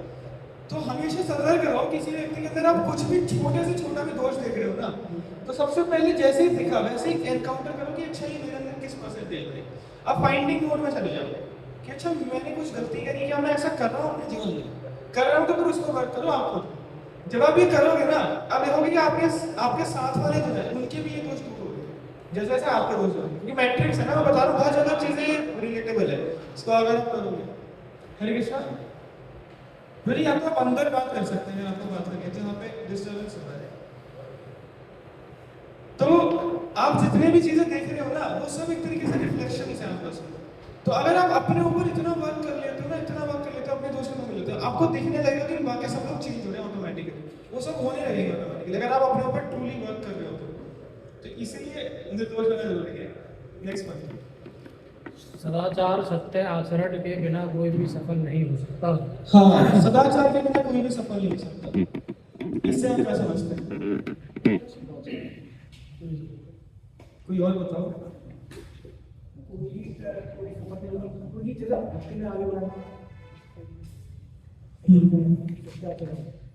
ये खाली भक्ति के लिए नहीं है, मेटेरियल वर्ल्ड में भी सदाचार के बिना कोई सफल नहीं हो सकता।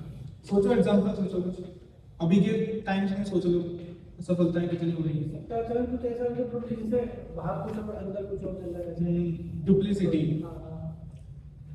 Lack of character, lack of character, सदाचार होता है। ये जो है ना वैष्णव एटिकेट, ये पूरा है कि आपका कैरेक्टर डेवलप हो रहा है इससे। जब आप अंदर से नहीं है, क्योंकि अंदर से है ही नहीं, लेकिन अब जब बाहर से एटिकेट्स फॉलो करना स्टार्ट करोगे ना धीरे धीरे, कि अभी तो मैं नहीं मानता इतना, अभी मेरे अंदर इतना सम्मान नहीं किसी के प्रति, लेकिन आप जब ये फॉलो करने लगोगे ना कि प्रणाम करना ही करना है, इक्वल भी हो तो आते ही प्रणाम करना है, जूनियर भी हो तो आते ही देखते ही प्रणाम करना है, जो आप धीरे धीरे फॉलो करने लगोगे ना, आपके अंदर सम्मान डेवलप होने लगेगा। उल्टा है, वाइस वर्सा है, गुण नहीं है, लेकिन जब ये फॉलो करने लगोगे ना तो ये सारे जो इनके पीछे के जो गुण है वो ऑटोमेटिकली आने लगेंगे। सो बोलते हैं एक्ट लाइक टू बिकम, जैसा आप बनना चाहते हो वैसा एक्ट करने लग जाओ। तो वैसे तो नेचुरल होता है, ये भक्त के अंदर है नेचुरल, ये सारे जो है ना एटिकेट्स, ये भक्त के अंदर नेचुरल होते हैं, ऑटोमेटिकली होते हैं। ऐसा नहीं किताब लिखने के बाद ये लोगों ने फॉलो करना चालू करा, इसके बाद लोग भक्त बनने लगे, इसके पहले भक्ति नहीं होते थे ऐसा नहीं है, ये कंपाइल करा सनातन गोस्वामी जी ने कि अच्छा मैं देखता हूँ कि क्या क्या गुण होते हैं वैष्णव के और इनको कैसे प्रैक्टिकली कर सकते हैं, उसके बाद ये कंपाइल हुई। मतलब एक भक्त को देखने के बाद ये कंपाइल हुई है किताब कि भक्त ऐसे है, नेचुरली है। अब हमें लेकिन उल्टा करना पड़ रहा है क्योंकि हम वैदिक भक्ति फॉलो कर रहे हैं, हमारे अंदर तो कुछ है नहीं प्रेम वगैरह, तो हमें एक्चुअली रिवर्स इंजीनियरिंग, ये पूरे प्रोसेस है हमारा जो इस्कॉन का भक्ति का, वैदिक भक्ति का, ये एक तरीके से रिवर्स है प्रोसेस कि अंदर कुछ नहीं है। ये जो बनी है किताब ये तब बन गई है जब पहले से अंदर था और बाहर से ये सब एग्जिबिट हो रहा था। दो तरीके हैं, या तो अंदर से पहले व्यक्ति भक्त तो पहले से ही भक्त है तो उसके अंदर ऑटोमेटिकली सिम्टम्स दिखने लग जाएंगे जो व्यक्ति भक्त होगा। लेकिन अगर नहीं है तो आप ये सिम्टम्स को फॉलो करने लग जाओ, एक्टिविटीज को फॉलो करने लग जाओ, तो ऑटोमेटिकली आपके अंदर से फिर प्रेम आने लगेगा, आपके अंदर से आने लगेगी। जैसे चैंटिंग शुरू में करते हैं, शुरू में टेस्ट नहीं आता, कुछ अच्छा नहीं लगता, फिर कुछ नहीं लगता, लेकिन करते करते अच्छा लगने लगता है और फिर मन करता है मैं और करूँ। अब इसी के लिए हम वेट करेंगे नहीं, जब अच्छा लगेगा तब मैं करूँगा, तो कभी करेगा नहीं करेगा क्योंकि हम भक्त है नहीं नेचुरल। लेकिन नेचुरली कोई भक्त होता है तो पैदा होने के साथ ही वो नाम जप करना चालू कर देता है क्योंकि उसका स्वभाव ही वही है, वो है ही भक्त। लेकिन क्योंकि हम एक तरीके से प्रोसेस फॉलो कर रहे हैं, एक रिवर्स प्रोसेस फॉलो कर रहे हैं, तो हमें ये सब आर्टिफिशियली करना पड़ेगा शुरू में, जिसको करने में दिक्कतें आएंगी, स्ट्रगल होगा, अच्छा नहीं लगेगा। लेकिन अगर आप भक्त बनना चाहते हो या सफलता प्राप्त करना चाहते हो तो आप आर्टिफिशियल भी करोगे तो धीरे धीरे आपकी वो फिर हैबिट बन जाएगी और फिर आपको उसी में अच्छा लगने लगेगा कि मेरे को ऐसे ही अच्छा लगता है। जैसे शुरू में प्रचलित करने में बहुत आनंद आता है, हम सब जब साथ में बैठते हैं तो इधर उधर की बातें करने में शुरू में बहुत मजा आता है, लेकिन धीरे धीरे जब आप इसको मारोगे हैबिट को कि मैं इधर उधर की बातें नहीं करूंगा, मैं सिर्फ कृष्ण से संबंधित बात करूंगा, शुरू में बहुत दिक्कत आएगी, बहुत स्ट्रगल होगा, आपका माइंड बहुत रेबल करेगा क्योंकि माइंड के नेचर के बिल्कुल खिलाफ है, मटेरियल वर्ल्ड के नेचर के बिल्कुल खिलाफ है, तो माइंड बहुत रेबल करेगा। लेकिन जैसे जैसे आप इस आदत में ढलते चले जाओगे ना, आपको बहुत आनंद आ जाएगा, आपके अंदर देखो कि बहुत ऑटोमेटिकली आपके अंदर शांति आ गई। तो जो बाकी के जो गौण लक्षण है जो एक भक्त के अंदर होते हैं कि भक्त हमेशा आनंद में रहता है, सत्य में रहता है, चित्त में रहता है, शांत रहता है, वो सारे गुण आपके अंदर प्रकट होने लगेंगे जब आप इनको फॉलो करोगे, जो आंतरिक गुण है, क्योंकि उनको हम कर नहीं सकते, मतलब पीस को हम डायरेक्टली फॉलो नहीं कर सकते कि मैं पीस जनरेट करूँ। लेकिन अगर आप ये सारा प्रोसेस फॉलो करोगे तो इससे जो भक्त के गुण है, जो शांत रहना, सुखी रहना, आनंद में रहना, वो फिर प्रकट होने लगेंगे। लेकिन उसमें टाइम लगता है, इंस्टेंट नहीं होता, टाइम लगता है। लेकिन ये है कि एक्ट लाइक टू बिकम, ये करने पड़ेंगे तब आप भक्त बनोगे, ठीक है। तो सदाचार में थे, सदाचार अभी आप देख सकते हो अभी की एग्जांपल से, जैसे युद्ध हो रहे हैं। अब अगर इसमें आप जितने भी लीडर्स को उठाओ तो उसमें सिर्फ एक कमी है, उनके अंदर पॉलिटिकल ज्ञान है बहुत ज्यादा, ऐसा नहीं कि उनकी ट्रेनिंग नहीं हुई, उनको डिप्लोमेसी नहीं आती, उनको सब आता है, टैक्टिक्स भी आते हैं, डिप्लोमेसी भी आते हैं, पॉलिटिकल सब कुछ आता है उनको, लेकिन कैरेक्टर नहीं है उनके अंदर। तो कैरेक्टर ना होने की वजह से वो इम्पल्सिव डिसीजंस ले रहे हैं, वो जो डिसीजंस ले रहे हैं वो या तो सेल्फिश मोटिव से ले रहे हैं या फिर एक्चुअली सेल्फिश मोटिव भी खराब है। अगर सेल्फिश मोटिव से भी ले रहे हैं तो भी वो लॉन्ग टर्म पिक्चर नहीं देख पा रहे हैं कि उनका सेल्फ का नुकसान हो रहा है आगे जाके, क्या बॉडी नहीं देखा जाए तो लैक ऑफ कैरेक्टर से ऐसा नहीं कि खाली स्पिरिचुअलिटी में दिक्कत आती है, लैक ऑफ कैरेक्टर से आप मटेरियली भी कहीं प्रोग्रेस नहीं कर सकते अगर आपका कैरेक्टर डेवलप नहीं है। तो इसीलिए सदाचार फॉलो करना बहुत आवश्यक है। और आप जितना इनको फॉलो करोगे ना, आप देखोगे कि आपकी जो बाहर की डीलिंग्स है ना वो बहुत ज्यादा चेंज हो जाएगी, आपको बाहर भी लोग बहुत सम्मान नहीं देंगे क्योंकि ये सारी डीलिंग्स ना आपको अंदर से विनम्र, शांत, ये सब बनाएंगे। तो जैसे जैसे आप ये बनते जाओगे ना, आप ऑटोमेटिकली देखोगे अगर आप जॉब भी कर रहे हो या कहीं कॉलेज में भी हो ना, तो आप बाकी सब लोग ये चीज नोटिस करने लग जाएंगे कि आपके अंदर कुछ बदलाव आ रहे हैं, आप चेंज हो रहे हो अंदर से, आपके अंदर आप धीरे धीरे डीप जाने लोगे इस विचारधारा में, तो बाकी सब लोग भी आपका सम्मान करने लगेंगे। आपको खुद ही बाहर भी मटेरियल वर्ल्ड में बहुत अपॉर्चुनिटीज, बहुत अच्छी अच्छी चीजें मिल रही है अगर आप ये वैष्णव एटिकेट्स फॉलो करने लगोगे। तो कुछ नहीं कर सकते क्योंकि कुछ तो ऐसा है कि मंदिर स्पेसिफिक है, टेम्पल स्पेसिफिक है, लेकिन जो बहुत मूल सिद्धांत है कि हमेशा विनम्रता को धारण करके रखना, और ऐसे सिद्धांतों को अगर आप अप्लाई करना स्टार्ट करोगे, अब देखोगे आपको मटेरियल वर्ल्ड में बहुत सम्मान मिल जाएगा और बहुत लोग आपको प्रेस करेंगे। कुछ लोग होते हैं आसुरिक स्वभाव के, वो ऑब्वियसली वही रहेंगे, अवर्स रहेंगे, लेकिन ज्यादातर अगर आप कंपनी वगैरह में जाओगे तो वहां पे बहुत लोग आपके साथ रहेंगे, आपको बहुत सम्मान देंगे और आपकी लाइफ बहुत इजी गोइंग रहेगी अगर आप इन सबको फॉलो करते हो तो। नेक्स्ट, शिष्टाचार के बिना यदि किसी के वेदों के सभी अंगों का अध्ययन भी क्यों ना किया हो फिर भी वह शुद्ध नहीं हो सकता। शिक्षाचार के बिना यदि किसी ने वेदों के सभी अंगों का अध्ययन भी किया हो फिर भी वह शुद्ध नहीं होता। इसका मतलब हम बता रहे हैं आप चाहे जिंदगी भर बैठ के वेद पढ़ते जाओ लेकिन वो आपके अंदर बदलाव नहीं ला सकता अगर शिक्षाचार नहीं है तो। शिक्षाचार मतलब आप सदाचार का पालन करना नहीं कर रहे। जैसे कि बहुत सारे पंडित आपको ऐसे दिखेंगे जिनको ज्ञान बहुत है, भरा हुआ है, लेकिन उनका बाहरी आचरण आप देखो तो वो वैसा नहीं है जैसे एक भक्त का या एक वैष्णव का या एक ब्राह्मण का भी होना चाहिए। वो कहाँ से आता है? वो शिष्टाचार से आता है, उसके लिए ट्रेनिंग होनी चाहिए। मैं अभी हम कल भागवतम पढ़ रहे थे, तो भागवतम में एक लाइन आई थी, प्रभुपाद जी ने लिखी थी परपट के अंदर, ट्रेनिंग इन कृष्ण कॉन्शियसनेस। तो उस लाइन को हमने थोड़ा चर्चा करा कि यहाँ पे ट्रेनिंग वर्ड क्यों यूज की। तो आप देखो प्रभुपाद जी बहुत जगह कल्टीवेशन और ट्रेनिंग वर्ड यूज कर रहे हैं। ट्रेनिंग और कल्टीवेशन का मतलब है कि आपको इस पर काम करना पड़ेगा। ट्रेनिंग का मतलब होता है किसी चीज की लगातार ट्रेनिंग होना। अब एक तरीके से देखो कोऑर्डिनेशन की ट्रेनिंग हो रही है। अब ये हो सकता है उसको लिंक ही ना कर पाओ भक्ति से, कि भक्ति में तो माला जप होता है, कीर्तन होता है, वो सब समझ में आ रहा है हमें, धाम जाना होता है वो सब समझ में आ रहा है, गौ सेवा है वो सब, वो भी समझ में आ रहा है, या बैठ के शास्त्र अध्ययन करना है वो समझ में आ रहा है। अभी क्लास के लिए कोऑर्डिनेशन करना कैसे भक्ति है मैं कैसे समझूं? उसको समझना मुश्किल है, उसको रिलेट कर पाना मुश्किल है कि ये टास्क कैसे डायरेक्टली भक्ति है। तो प्रभुपाद जी हमें बताते हैं ये सब जो ट्रेनिंग है एक्चुअली ये आपको बहुत सारे गुण डेवलप करते हैं जो भक्त के अंदर चाहिए। कैमरा सेटअप करना, क्लास कोऑर्डिनेट करना, ये सब जितने भी सेवाएं हम कर रहे हैं एक्चुअली में, ये सब हमारे अंदर वो गुण डेवलप करते हैं जो भक्त के अंदर होनी चाहिए, और तब जाके हम नाम जप के स्तर पर पहुंच पाएंगे। ये सब हमारे अंदर विनम्रता डेवलप करेंगे जब हम कोऑर्डिनेशन करेंगे, क्योंकि हम किसी के प्रति समर्पित हो रहे हैं, तो प्रैक्टिकली सर्विस से ही हो पाएंगे। यही प्रैक्टिकल सर्विस हमारा माध्यम है और नहीं, क्योंकि प्रचार का हमारी संस्था है तो हमारे पास यही प्रैक्टिकल सर्विस है। कितनी कोऑर्डिनेशन करो, तो तपस्या वो है कि हम कितना इनके लिए बाकी चीजों को सैक्रिफाइस कर रहे हैं, हम कितना इसको देख पा रहे हैं कि डायरेक्टली भक्ति है। लगातार टाइम से क्लास कोऑर्डिनेट हो, क्लास के अंदर कीर्तन हो, क्लास में ये कुर्सियां सेटअप करना, ये सब एक्चुअली इनको आपको अगर देखने का प्रयास करोगे कि कैसे भक्ति है, कैसे मैं इनको लिंक करूँ कि डायरेक्टली भक्ति है, उतना ही ज्यादा आप नाम जप के प्रति, साधना के प्रति आप दृढ़ हो पाओगे।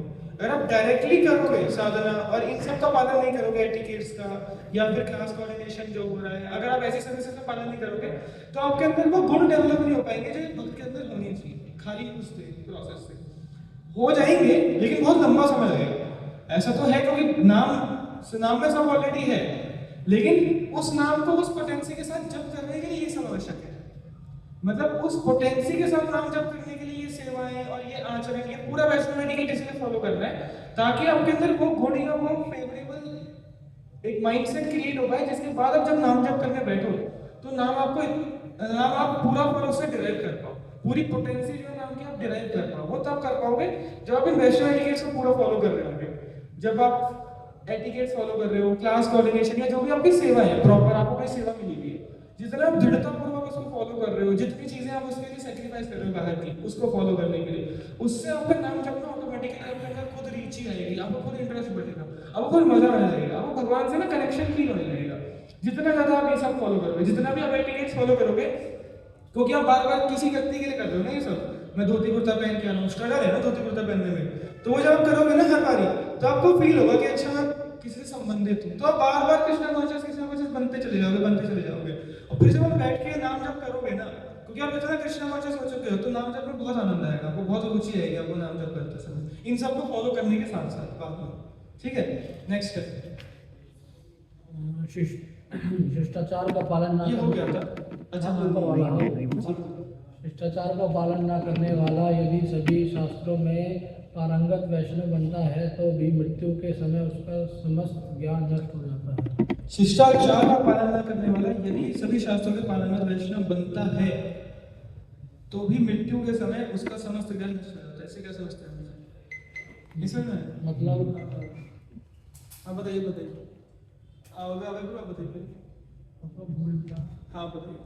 मतलब अगर आप वेदों का ज्ञान ले लेते हैं, ठीक है, बट आपका नॉलेज है, बट आप इन बिहेवियर को नहीं अप्लाई कर रहे हैं तो वो जीरो है। वो जीरो है। आप मृत्यु के समय पे क्या है, आपका ज्ञान नष्ट हो जाएगा। जैसे एग्जांपल है, कर्ण ने सारी विद्या ज्ञान करी, कर्ण ने ब्राह्मण से सारी विद्या ज्ञान करी, लेकिन जस्ट बिकॉज वो क्वालिफाइड नहीं थे उसके लिए तो सारी विद्या इनमें चली गई। ये सारी चीजें आपको क्वालिफाइड बनाती हैं उन विद्याओं को धारण करने के लिए। अगर आपके पास आचरण नहीं है और केवल ज्ञान है तो कुछ समय बाद वो रिवील हो जाता है कि इस व्यक्ति के अंदर आचरण नहीं है, केवल ज्ञान है, और लोग आपको बाहर लोग भी सम्मान देना बंद कर देंगे आपको। और प्लस भगवान तो, क्योंकि आप ऑलरेडी डुप्लीकेट हो, क्योंकि आपके अंदर तो कुछ हो गए हो, आप कुछ फॉलो तो कर नहीं रहे, लेकिन बाहर से आप बस ज्ञान दिखा रहे हो, तो भगवान से तो आपका कनेक्शन बन ही नहीं पाया, क्योंकि भगवान किसी कपटी व्यक्ति को कभी स्वीकार नहीं करते। भगवान एक बार को ऐसे व्यक्ति को स्वीकार कर लेंगे जो प्रयास कर रहा है लेकिन नहीं कर पा रहा, लेकिन भगवान ऐसे व्यक्ति को कभी स्वीकार नहीं करते जो करना चाह ही नहीं रहा और दिखा रहा है कि मैं कर रहा हूँ। ऐसे व्यक्ति भगवान कभी स्वीकार नहीं करते। भगवान को सिर्फ एक गुण सबसे अप्रिय है, वो है कपट, डुप्लिसिटी, कि बाहर से दिखाना मैं वो हूँ जो अंदर से मैं नहीं हूँ, जो मैं कर ही नहीं रहा, फॉलो नहीं कर रहा, उसको बाहर से बहुत ज्यादा प्रदर्शित करना कि ये है वो है ऐसे। जैसे मैं कपटी हूँ, मैं इतना इनको एटिकेट्स को मैं फॉलो कर रहा हूँ लेकिन बहुत स्ट्रिक्टली मैं भी फॉलो नहीं कर रहा, तो किसी न किसी जगह मैं भी कपटी हूँ, वो दिख जाएगा ऑटोमेटिकली। क्योंकि अगर आप देखो कि अभी तो ये बोल रहे थे एटिकेट, अभी जाके प्रणाम करेंगे रहिए, तो वो सामने दिख जाएगा, बहुत आसानी से दिख जाएगा। तो ऐसे व्यक्ति को ना बाहर से सम्मान मिलता, ना उसको भक्त लोग सम्मान देते और ना भगवान सम्मान देते। तो एंड के वक्त में, मृत्यु के समय पे उसको उसकी गति जो होती है वो कभी कभी बताते हैं वो इतनी बेकार गति होती है कि इससे अच्छा तो नॉर्मल इंसान ही ठीक है कि कपट तो नहीं कर रहा कि क्या है। जैसे बोलते हैं ना कि अनइंटेंशनल पाप करना और इंटेंशनल पाप करना, इसमें क्या ज्यादा बेकार है बताओ, क्या ज्यादा घातक है? इंटेंशनल पाप करना कि अब आपको सब पता लग गया, आपने सब पढ़ लिया, उसके बाद भी आप फॉलो नहीं कर रहे, तो वो ज्यादा खतरनाक है, वो ज्यादा डेंजरस है कि तुम्हें तो सब पता है। भगवान ऐसे लोगों को ज्यादा पाप समझ बोल देते हैं सर, तो एक तरीके से नुकसान भी है इसको करना, क्योंकि इसको करके वो पता लग जाएगा, तो अगर फॉलो नहीं करोगे तो आपको ज्यादा सजा मिलेगी, समझे? तो नुकसान भी है कहीं ना कहीं। जब माला कर रहे हैं सो गए, सो गए, उठा लीजिए, उठा दो ना, सो गया, उल्टा चला लो, चलन हो रही है, स्क्रीन मत देखो आप, स्क्रीन पे दिशा मोड़। तो ये है नेक्स्ट पॉइंट, वैष्णव आचरण का त्याग करना निश्चित रूप से स्वयं के आध्यात्मिक जीवन का अंत करने के समान है। ये बहुत स्ट्रॉन्ग लाइन है। अगर आप वैष्णव आचरण का त्याग कर देते हो, निश्चित रूप से आप अपने आध्यात्मिक जीवन का अंत कर देते हो। इसको ऐसे देख सकते हैं कि जब इन एटिकेट्स का फॉलो करते हो ना, एक्चुअली अपराध एक चीज होती है। अपराध के बारे में सब पता है ना आपको? सबको अपराध क्या होता है? क्या होता है अपराध?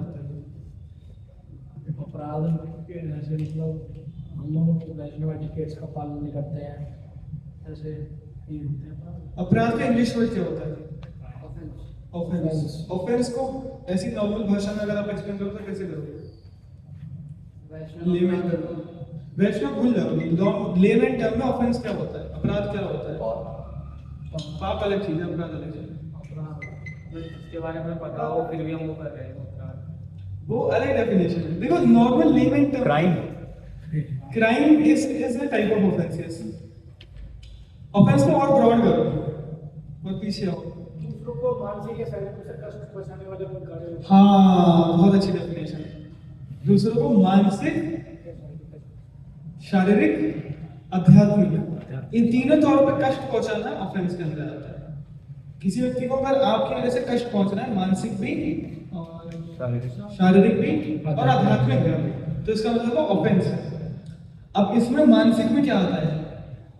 शारीरिक तो हम जनरली नहीं करते, यहाँ पे जितने भी लोग हैं शारीरिक अपराध हम ऐसा कुछ नहीं करते, किसी को पीट रहे हैं कुछ बोल रहे हैं। शारीरिक अपराध कभी कभी आप कर सकते हो जब आप किसी से बहुत ज्यादा फ्रैंक हो जाओ, ऐसा आपको लग रहा है। एक्चुअली इसलिए संबंध बहुत जरूरी है। मान लो आप आईवीएफ में आ रहे हो, दो डिवोटीज हो, आपको लगता है कि आपका घनिष्ठ रिश्ता है, उसको नहीं लगता, और आप रोज आके उसको हाथ मारते हो, तो वो शारीरिक अपराध हो सकता है अगर उसको बुरा लग रहा है। अब वो मान लो आपको नहीं बोल रहा क्योंकि आपका दोस्त है तो आपको कुछ बोल नहीं रहा, लेकिन क्या पता वो अंदर ही अंदर ये सोच रहा हो कि उसको अच्छा नहीं लग रहा हो, तो ये शारीरिक अपराध के अंदर आ जाता है।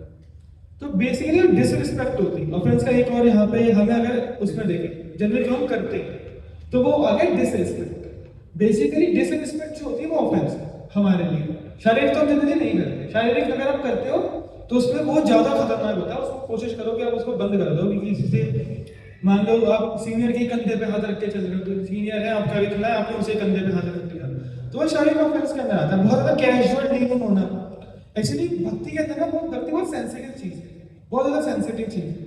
तो बहुत ज्यादा किसी के साथ कैजुअल होना ना, क्योंकि सारे लोग भक्त हैं, तो अगर किसी एक भक्त को बुरा लगता है ना, तो भगवान को अच्छा नहीं लगता कि इसको बुरा लगा, तो भगवान फिर जो दूसरा व्यक्ति होता है जिसने बुरा लगवाया है उसके प्रति दुखी हो जाते हैं, उसके प्रति वो हो जाता है, नफरत तो नहीं आती भगवान के अंदर, लेकिन उसके प्रति उदासीन हो जाते हैं कि ठीक है ये ऐसे ही है। वो थोड़ा अपनी कैपेसिटी कम कर देते हैं, उसके ऊपर ध्यान देना कम कर देते हैं जो व्यक्ति ज़्यादा ऑफेंस करने लगता है। तो क्योंकि भगवान ध्यान देना कम करने लगते हैं, तो जैसे जैसे हम अपराध करते रहते हैं ना, भगवान से दूर जाते रहते हैं, क्योंकि भगवान पर ध्यान देना कम करते रहते हैं। अब अगर हम भगवान से दूर जा रहे हैं तो एक सिम्टम उत्पन्न होता है, अनर्थ बढ़ने लगते हैं। अगर आप अपराध कर रहे हो और आपको पता लगा नहीं कि आप अपराध कर रहे हो घर करके, तो एक सिम्टम है आपके अनर्थ कभी खत्म नहीं होता है अपराध करते हो। अनर्थ क्या होता है पता है ना सबको? काम, क्रोध, लोभ, मोह, ये अनर्थ है। मतलब बेसिकली जितनी भी आपकी बैड क्वालिटीज हैं वो आप कभी खत्म नहीं कर पाओगे अगर आप ऑफेंसिव हो। अगर आपका नेचर ऑफेंसिव रहना, बहुत कैजुअल रहना, तो आप अपने जो बैड हैबिट्स हैं उनको ओवरकम नहीं कर पाओगे। इसलिए ऑफेंस नहीं करना चाहिए। और ऑफेंस ना करने का मतलब है वैष्णव सदाचार को फॉलो करना। सिंपल है। अगर आप इसको कंप्लीटली फॉलो कर रहे हो, इसमें दो चीजें बताई गई, तो इसका मतलब आप किसी के प्रति ऑफेंस नहीं कर रहे, चाहे जूनियर हो, चाहे इक्वल हो, चाहे सीनियर हो, चाहे भक्त हो, चाहे अभक्त हो, चाहे कोई डीपी हो, प्रभात जी हो, क्योंकि इसमें सब इंक्लूड है कि प्रभात जी को कैसे प्रणाम करना चाहिए, प्रभात जी को किस तरीके से सम्मान करना चाहिए, उनको किस तरीके से देखना चाहिए, भगवान को किस तरीके से देखना चाहिए, उनको किस तरीके से कैसे प्रणाम करना चाहिए। प्रणाम का एक तरीका क्यों है? क्योंकि वो सम्मान करने का तरीका। प्रणाम हम क्यों करते हैं जनरली? सम्मान देना। तो अगर आप सम्मान नहीं दे रहे हो तो क्या कर रहे हो? ऑफेंस कर रहे हो। बहुत सिंपल है। अगर आप किसी को भी सम्मान नहीं दे रहे हो, डिसरिस्पेक्ट कर रहे हो, तो वो आप ऑटोमेटिकली उसके प्रति ऑफेंस कर रहे हो। मतलब किसी भक्त को आपने देखा और आपके अंदर हल्की सी हेसिटेशन आई कि रहन देते हैं आज प्रणाम करना, ये तो दोस्ती है, या किया ही था, कल तो किया ही था, या सुबह तो किया था। इसका मतलब आपने एकदम से उसकी पोजीशन पे घटा दी अपने दिमाग में, एकदम से इंस्टेंट। अब ये बहुत ऐसे मिली सेकेंड में होता है सारा खेल, बहुत ज्यादा मिली सेकेंड में। तो उस समय पे आपको अपने बहुत ज्यादा स्ट्रिक्टली अपने फॉलो करना पड़ेगा कि नहीं मुझे प्रणाम करना है, बुक में लिखा है। और क्योंकि अगर आप नहीं करोगे ना उस समय, तो धीरे धीरे आप और नीचे चले जाते जाओगे, फिर धीरे धीरे प्रणाम करना और कम कर दोगे, फिर और कम कर दोगे। फिर आप देखोगे कि क्योंकि आप प्रणाम नहीं कर रहे ना, आपके अंदर सम्मान घटने लगेगा। उल्टा है, क्योंकि आप प्रणाम जितना ज्यादा करोगे सम्मान उतना ज्यादा बढ़ेगा उसके प्रति। अब जैसे कि सम्मान घटने लगेगा, बाकी के प्रति भी सम्मान घटने लगेगा, फिर बाकी के प्रति दोष दृष्टि आने लगेगी। धीरे धीरे आपके अंदर जितनी भी वो है बैड क्वालिटीज है वो अपने आप आने लगेगी और आप भक्ति में खुद डालना। फिर आपके अंदर समस्या आएंगी, आपके जो अनर्थ थे तो शायद कम हो गए। इसलिए मतलब कुछ बताते हैं ना कि शुरू में जब आए थे तो बहुत ज्यादा लस्ट कम हो गया था, या बहुत ज्यादा प्रॉब्लम्स जो थी वो नहीं दिखती थी, अब बहुत ज्यादा दिखने लगी है। अब क्यों दिखने लगी? क्योंकि अब आप नेक्स्ट स्टेज पे आ गए, अब आपको इस पर वर्क करना पड़ेगा ऑफेंसेस पे। आप कहीं ना कहीं अनजाने या शायद जानबूझ के, ज्यादातर अनजाने में आप अपराध करने लगे, ऑफेंसिव होने लगे। इसकी वजह से आप डिसरिस्पेक्टिव हो रहे हो और केयरलेस हो रहे हो। इसकी वजह से जो पहले जो मूड था आपका वो मूड अप डाउन हो रहा है। इसकी वजह से आपके जो अनर्थ है वो कम नहीं हो रहा है। इसकी वजह से आपको भक्ति में रुचि मिली है। ये पूरी ऐसे साइकिल वर्क करती है ऑफेंसेस की। तो यहाँ से आपको पकड़ना है कि अच्छा यहाँ ऑफेंस हो रहा है तो मैं इस पे वर्क करूँ, वो आपके फिर नेक्स्ट स्टेज पे वर्क करेंगे। वरना आपके कभी बैड क्वालिटी जाएंगे नहीं। वरना कुछ वक्त होते हैं 2 साल 3 साल तक भी आएंगे और उनके सेम प्रॉब्लम है कि मुझे अभी भी लस्ट बहुत सता रहा है, मैं जब भी ऑफिस में जाता हूँ वो कभी उस पर वर्क कर ही नहीं पाते। क्यों नहीं कर पाते? क्योंकि अब वो उनकी जो स्टेज है वो आप है कि ऑफेंसिव उनको कंट्रोल करने पड़ेंगे अपने। वो कहीं ना कहीं डिसरिस्पेक्ट कर रहे हैं। और अगर आप भक्तों की डिसरिस्पेक्ट कर रहे हो तो डायरेक्टली आप एक तरीके से भगवान की डिसरिस्पेक्ट कर रहे हो, भगवान दुखी हो जाते हैं। और अगर भगवान आपके साथ नहीं है तो आप अपने अनर्थ को कभी जीत ही नहीं सकते। आप अपने बल पे कभी अपनी बैड क्वालिटीज को ओवरकम नहीं कर सकते। सबसे इजीएस्ट वे है बैड क्वालिटीज को कम करने का भगवान से एसोसिएट करना, क्योंकि भगवान के अंदर ऑटोमेटिकली सारी अच्छी क्वालिटीज है। जितना आप उनका संग करोगे तो ऑटोमेटिकली वो क्वालिटीज आने लगेंगी। जो प्रभात जी हर छोटी बुक के अंदर ये उदाहरण देते हैं, भगवान सूर्य समान, माया अंधकार समान, कि भगवान जो है सूर्य के समान है और जितना आप सूर्य से दूर चले जाओगे आप ऑटोमेटिकली अंधकार में जाओगे। आपको ऐसा नहीं अलग से कहीं जाना पड़ेगा, नहीं, जस्ट दूर जाना ही अंधकार है। सूरज से दूर जाना ही अंधकार है। उसी प्रकार से भगवान की पीठ को बताया जाता है माया, कि भगवान के आगे सारा उजाला है और जहां भगवान पीठ मोड़ लेते हैं, भगवान की पीठ के पीछे सारी माया है। तो उसी प्रकार से अगर भगवान आपसे मुंह मोड़ लेते हैं तो आपके अंदर ऑटोमेटिकली अनर्था दिखने लग जाएगी। तो इसलिए अगर आपको ऐसा लग रहा है कहीं ना कहीं आपके अंदर ये सारी बैड क्वालिटी अभी बनी हुई है बहुत समय तक प्रैक्टिस करने के बावजूद भी, कि मैं बहुत अच्छे से चैंटिंग करता हूँ, मैं तो 16 माला बहुत अच्छे से कर रहा हूँ, रीडिंग हेयरिंग में कर रहा हूँ, फिर भी दिक्कतें हैं, तो इससे मतलब आप कहीं ना कहीं ऑफेंसेस कर रहे हो। जब तक ये ओवरकम नहीं होगा तब तक आप नेक्स्ट स्टेज पे नहीं जा पाओगे। मतलब आपकी अनर्था पूरी तरह से खत्म नहीं होगी, आप प्योर नहीं हो पाओगे और भक्त को बनना दूर की बात। इसलिए आप भक्ति नहीं कर पाओगे, वैष्णव आप बन ही नहीं पाओगे। वैष्णविज्म का मतलब ये प्योरिफिकेशन, जो व्यक्ति शुद्ध नहीं है वो वैष्णव बन नहीं सकता। सबसे इंपॉर्टेंट है शुद्ध होना। चेतो दर्पण मांडल्यम सबसे पहला श्लोक है शिष्टाश्रम, और स्टार्टिंग क्या है? शिष्टाश्रम के 8 श्लोक है। 8 श्लोक में भक्त की जर्नी बताई गई है। स्टार्ट होता है चेतो दर्पण मांडल्यम से, एंड होता है आश्रय पादरता। मतलब मैं इतना सरेंडर हूँ भगवान कि आप मेरे को मारो पीटो मुझे भगा दो, मैं आधी रात में आपके पास आया हूँ फिर भी भगा दो, फिर भी मैं आपको छोड़ के नहीं जाऊंगा। उससे पहले वाला स्टेज होता है कि मेरे आंसू आ रहे हैं आपके बारे में सुनने मेरे से। ये 9th-10th स्टेज है जो हम जनरली सुनते हैं बाहर भी और हमेशा चर्चा में होती है, लेकिन हमें इस पे वर्क नहीं करना 9th-10th स्टेज पे। ये बाद की चीज है, बहुत बाद की चीज। हमें सबसे पहले स्टेज पे वर्क करना है, चेतो दर्पण मार्जन, कि जो दर्पण रूपी मेरा चित्त है इसका मैं मार्जन करूं, इसको साफ करूं। आप पहले श्लोक पे जितना वर्क करोगे ना, इस पे अपने आप को शुद्ध करने पे, अपने ऊपर वर्क करने पे जितना ज्यादा, बाकी के श्लोक अपने आप देखोगे कि वो मैनिफेस्ट हो रही है, ऑटोमेटिकली मैनिफेस्ट होंगे। आंसू अपने आप एक दिन आएंगे, आंसू बनाने पे कार्य मत करो कि आंसू आ जाए या बहुत प्रेम आ जाए मेरे अंदर से। आप चित्त को साफ करने पे कार्य करो, आप अपने ऊपर वर्क करो, अपनी गंदे को हटाने में, ऑफेंसेस के ऊपर ध्यान देने में, इन सब पे जितना कार्य करोगे ना, वो बाकी सारी चीजें ऑटोमेटिकली मैनिफेस्ट होंगी, बाकी सारी चीजें सिम्टम्स जो है वो अपने आप आने लगेंगे अगर आप इनको स्ट्रिक्टली फॉलो कर रहे हो तो। ठीक है, नेक्स्ट।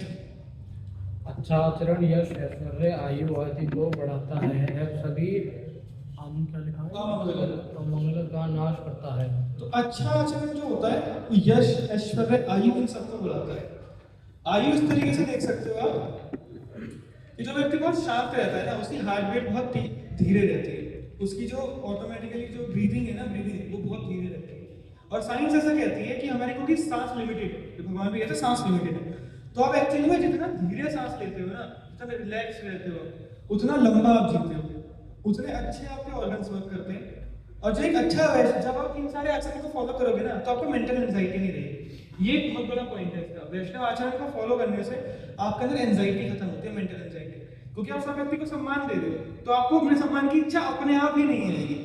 आपको इस वक्त नहीं करना कि मैं अपने ऊपर सम्मान कैसे कम करूँ कि मेरे को सम्मान की भावना बनाए। आप सबको सम्मान देना चालू कर दो, इसको फॉलो करना चालू कर दो, आपके अंदर खुद मेंटल एंजाइटीज आपकी कम होने लगेंगी। आप देखोगे धीरे धीरे, अगर आपका फिक्स है ना कि ये करना है तो करना है, तो आप देखोगे कि आपकी मेंटल एंजाइटीज कम हो रही है। उसकी वजह से आपकी ब्रीदिंग ना ऑटोमेटिकली डीप हो जाएगी, धीरे भी हो जाएगी और डीप भी हो जाएगी। आपके धीरे धीरे आप फील कर सकते हो आपकी पेट से सांस आने लगेगी धीरे धीरे, जो एक बच्चे की सांस की तरह होती है। अब इतने रिलैक्स हो जाओगे कि बच्चे की तरह सांस लेने लगोगे, तो उससे आपकी ऑटोमेटिकली जो लाइफ है ना वो बढ़ जाएगी, आपकी जीने की जो आयु है वो ऑटोमेटिकली बढ़ जाएगी। मेंटल एंजाइटीज की वजह से हमारी ब्रीदिंग बहुत शैलो हो जाती है। जो लोग जितना ज्यादा टेंशन लेते हैं ना, उनकी सांस कभी कभी यहीं तक अटक जाती है, यहीं पे आके शैलो ब्रीदिंग होती है, और उसकी वजह से क्या होता है, उनकी आयु कम हो जाती है शैलो ब्रीदिंग की वजह से। जो प्रोसेस है वो ऑर्गन्स है वो धीरे धीरे खराब होने लगते हैं, जल्दी खराब होने लगते हैं, उनकी एजिंग जो है वो बढ़ जाती है उस वजह से, जल्दी जल्दी सांस लेने की वजह से, शैलो ब्रीदिंग की वजह से। तो ये तो मैंने टेक्निकल चीज घुसेड़ दी बीच में, लेकिन यश भी बढ़ता है इससे। अब इतना ज्यादा इन चीजों को फॉलो करोगे ना, देखो हमारे पुराने राजा क्यों यश में रहते थे, क्यों ऐश्वर्य में रहते थे, क्योंकि वो ये सब फॉलो करते थे, वो ऑटोमेटिकली इन आचरण को धारण करके रखते थे। अभी आप देख लो वर्ल्ड में इतनी प्रॉब्लम क्यों आ रही है, सिर्फ एकमात्र यही प्रॉब्लम दिखेगी आपको, कैरेक्टर नहीं है किसी के अंदर। जितने भी बड़े बड़े लीडर्स हैं कैरेक्टर नहीं है, इसीलिए सारी समस्याएं आ रही है, क्योंकि वो इसको फॉलो नहीं कर रहे। वो बात अलग है, उनको आगे बताओगे कि देखो अगर इसको फॉलो करोगे तो देश बहुत अच्छा चल सकता है, इस पूरे समाज में, पूरे विश्व में शांति रखती है, तो वो विश्वास नहीं करेंगे, बिल्कुल नहीं करेंगे। लेकिन हमें इस पर फेथ होना चाहिए, बोले ये हमारे लिए कि हमें इतना फेथ होना चाहिए प्रोसेस पे, चाहे आप लॉजिकली सोचो, डिस्कस करो, और आप देखोगे भी तो आपको फील होने लगेगा धीरे धीरे। अभी नहीं भी हो रहा होगा तो आप धीरे धीरे समाज में देखोगे ना और कंपेयर करोगे, इस तरह बुक्स ज्यादा पढ़ोगे, आपको धीरे धीरे चीजें लिंक होने लगेंगी, समाज में वो चीजें दिखने लग जाएंगी, शास्त्र आपको लाइव समाज में दिखने लग जाएगी, कहाँ पे क्या क्या बोले है, तो शास्त्र में बताया गया कि ऐसे नहीं होना चाहिए था, ऐसा हो रहा है और इसलिए दिक्कत आ रही है। अब वो धीरे धीरे लिंक करने लग जाओगे धीरे धीरे, तो सब पता लग जाएगा यश ऐश्वर्य एक्चुअली में हमारे जो मिडिवल टाइम्स में नहीं, जो एंशिएंट टाइम में जो था वो इसी वजह से था, कोई कैरेक्टर था हमारे पास, अब क्योंकि हम भी उसे यूज कर रहे थे इसलिए हमारा भी। लेकिन फिर भी अगर आप देखो तो भारत अभी भी बहुत सेफ पोजीशन पे है इस समय पे, बाकी सारी कंट्री से कंपैरिजन में भारत बहुत सेफ पोजीशन पे है इस समय पे। वो इसी वजह से क्योंकि अभी भी जो है वो कुछ ना कुछ भक्ति है, कल्चर बचा हुआ है, एटिकेट सभी बचे हुए हैं, हमें पता है कि सम्मान कैसे देना होता है। एक्चुअली आप देखो अमेरिकन बहुत रूड होते हैं, ये मुझे पता लगा था जब मैंने अमेजोन में जॉब करी थी, तो मेरा यूएस का प्रोसेस था, तो मैं अमेरिकन से बात करनी होती थी, दिन में बहुत सारे अमेरिकन से बात करता था, तो मैंने और जो बाकी कलीग्स थे और जो मैनेजमेंट थी उन सब ने हमने यही सबसे ज्यादा देखा था कि बहुत ज्यादा इम्पेशेंट और रूड होते हैं एक्चुअली अमेरिकन।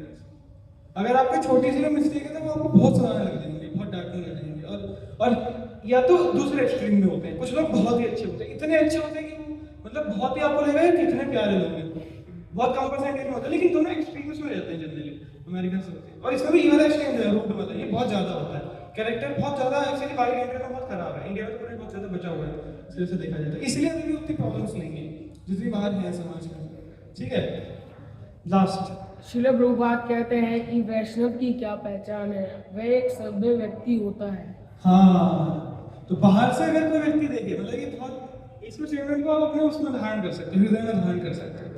कोई व्यक्ति आपको जज पता है कैसे करेगा? आपके आचरण से ही जज करेगा।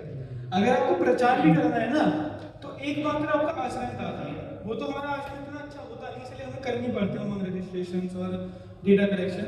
अगर हमारा आचरण ही इतना अच्छा है ना, आप खुद सोचो, अगर इसको हम 100% IMF के अंदर फॉलो करने लग जाए, आप खुद देखोगे कि इतना अच्छा वातावरण हो जाएगा, इतना अच्छा वातावरण हो जाएगा कि लोग खींचे चले आएंगे अपने आप। लोग खुद आएंगे कि ये क्या जगह है, मतलब मैं जुड़ना चाहता हूँ इस जगह से, मैं भी ऐसा आनंद अनुभव करना चाहता हूँ, मैं देखना चाहता हूँ। अगर इसको हमने 100% फॉलो करना, और ऐसा नहीं कि होता नहीं था, एक टाइम पे होता था, मैंने IMF के अंदर देखा है होता, और उस टाइम पे इतना अच्छा वातावरण था, इतना अच्छा वातावरण था कि बाहर से जब लोग OTP में जब आते थे ना, तो वो इसी से अट्रैक्ट होते, और अभी भी इसी से ही अट्रैक्ट होते। एक्चुअली लेक्चर सिर्फ एक माध्यम है, लेकिन लेक्चर तो 1 घंटे का हुआ, अब बाकी पूरे दिन में आपने ऐसा क्या रिप्रेजेंट करा जो सामने वाले व्यक्ति को अट्रैक्ट करे? वो ये है आचरण। आप किसी भी व्यक्ति का हृदय परिवर्तन कर सकते हो सिर्फ अपने आचरण से। जिसे बताया जाता है जितने भी लोग हैं जिनके घर वाले भक्त बने हैं, कोई व्यक्ति है यहाँ पे जिनके घर वाले भक्त बन गए बाद में उनके जाने के बाद? कोई भी नहीं। जितने भी लोग ऐसे हैं ना, उनके अपने आचरण में 100% ये चीज है, इसीलिए हाँ जुड़ गए। खास करके पेरेंट्स को आप कभी भी प्रचार नहीं कर सकते फिलोसॉफिकली।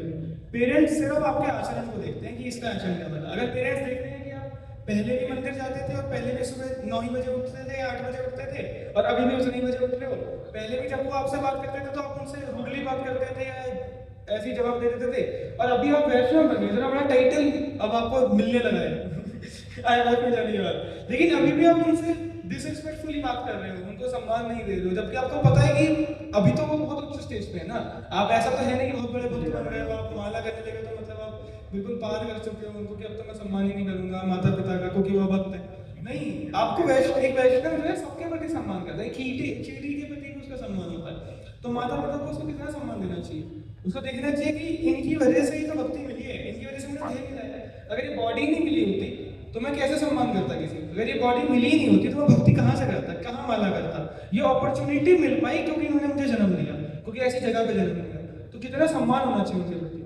लेकिन क्या हम वो सम्मान दे रहे हैं? अगर हम ये दे ही नहीं रहे, हमें 1 साल हो गया, 2 साल हो गया, हम लेकिन टाइटल मिल गया कि भक्ति कर रहे हैं और वैष्णव बन गए, तो कोई व्यक्ति कन्वर्ट नहीं बनता, कोई व्यक्ति भक्त नहीं बनेगा। कन्वर्ट तो गलत वर्ड हो गया, कि कोई व्यक्ति भक्त नहीं बनेगा, कोई व्यक्ति इंस्पायर्ड फील नहीं करेगा कि मैं भक्त बनूं, अगर आपका आचरण वैसा नहीं है।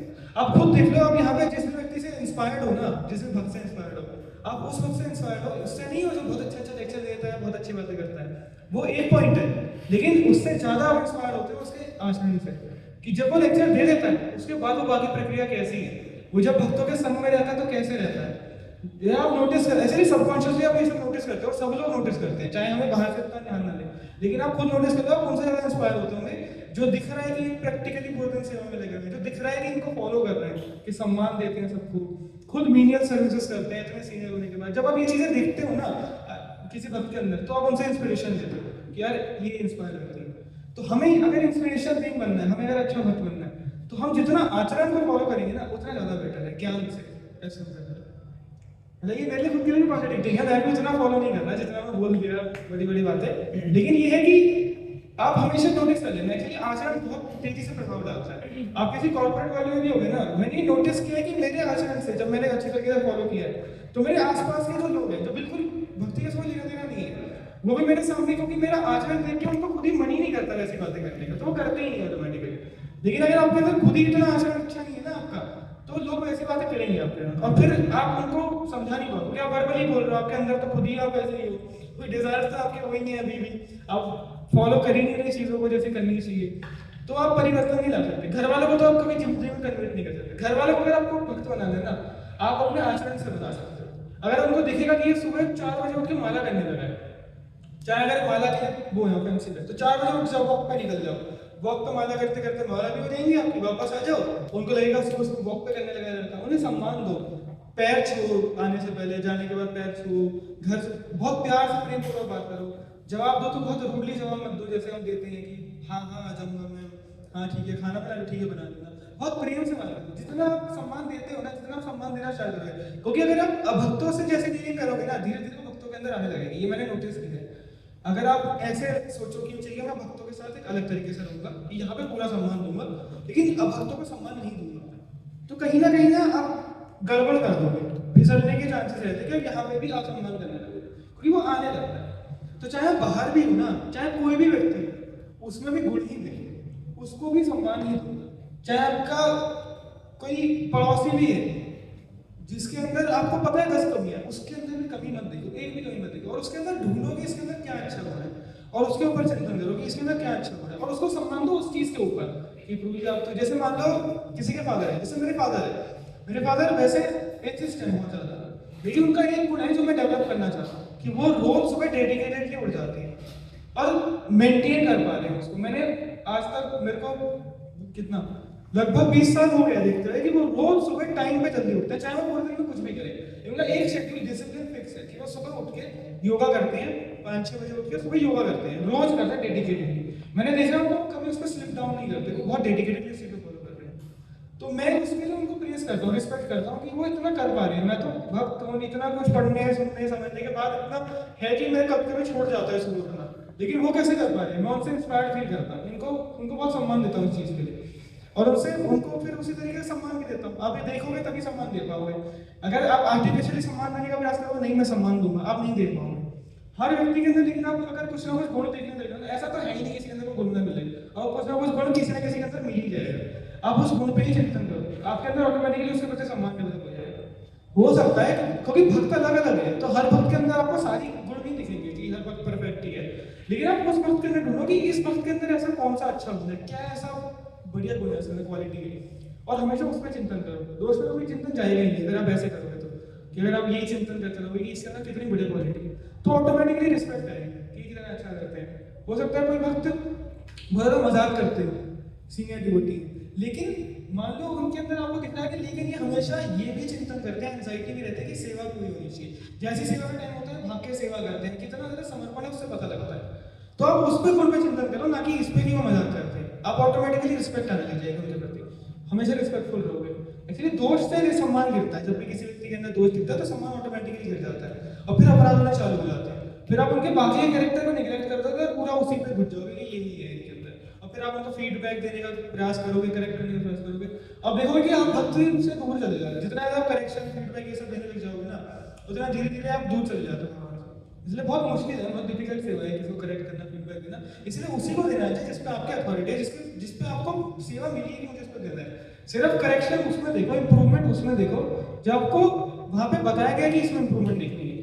मान लो आप किसी के, मान लो फ्रंट लाइनर हो, कोई फ्रंट लाइनर यहाँ पे होता है कि जो फैसिलिटेटर के गाइडेंस में होता है और नए नए भक्तों को थोड़ी गाइडेंस देता है, चीजें बताता है, उसे फ्रंट लाइनर बोलते हैं। मान लो आपको ऐसे भक्त हो जो नए नए भक्तों को आपको सेवा मिलेगी, इन 2-3 भक्तों को आपको देखना है, तो उन 2-3 भक्तों तक ही क्षेत्र है फिर आपका कि इनके अंदर मैं इंप्रूवमेंट देख सकता हूँ। बाकी के अंदर आपको कोई इंप्रूवमेंट देखने का कोई हक नहीं बनता कि मैं इस भक्त के अंदर ये देखूं कि ये ऐसा बिहेव कर रहे हैं, या ये इस एटिकेट का पालन नहीं कर रहे हैं, या कुछ ऐसा कर रहे हैं, या इनको ऐसे इंप्रूव किया जा सकता है। या कोई मान लो आपके अंदर स्किल है बहुत अच्छा, और आप स्किल बेस्ड, क्योंकि ये स्किल का नुकसान है, फायदा है स्किल का कि आप भगवान की सेवा में लगा सकते हो। नुकसान है कि स्किल से ना प्राइड आता है, और प्राइड से फीडबैक देने की इच्छा आती है। फीडबैक देने की इच्छा जब भी आए, करेक्शन करने की इच्छा, फीडबैक देने की इच्छा, तो वो हमेशा आती है उससे, प्राइड से, जब तक सेवा ना मिली। अगर सेवा मिली है तो ठीक है, सेवा ही मिली है, लेकिन अगर आ रही है ना कि मैं इसको फीडबैक दूं, इसका मतलब आपको अपने स्किल पे बहुत हुआ है कि मेरी स्किल बहुत अच्छी है, बिना पूछे, मतलब ये है कि बिना पूछे खाली आ गया कि इसमें ये इंप्रूवमेंट हो सकती है, ये नहीं, आप इंप्रूवमेंट देने लग गए बिना उसके पूछे, एडवाइस देने लग गए, तो ये सिम्टम है कि आपके अंदर प्राइड आ रहा है।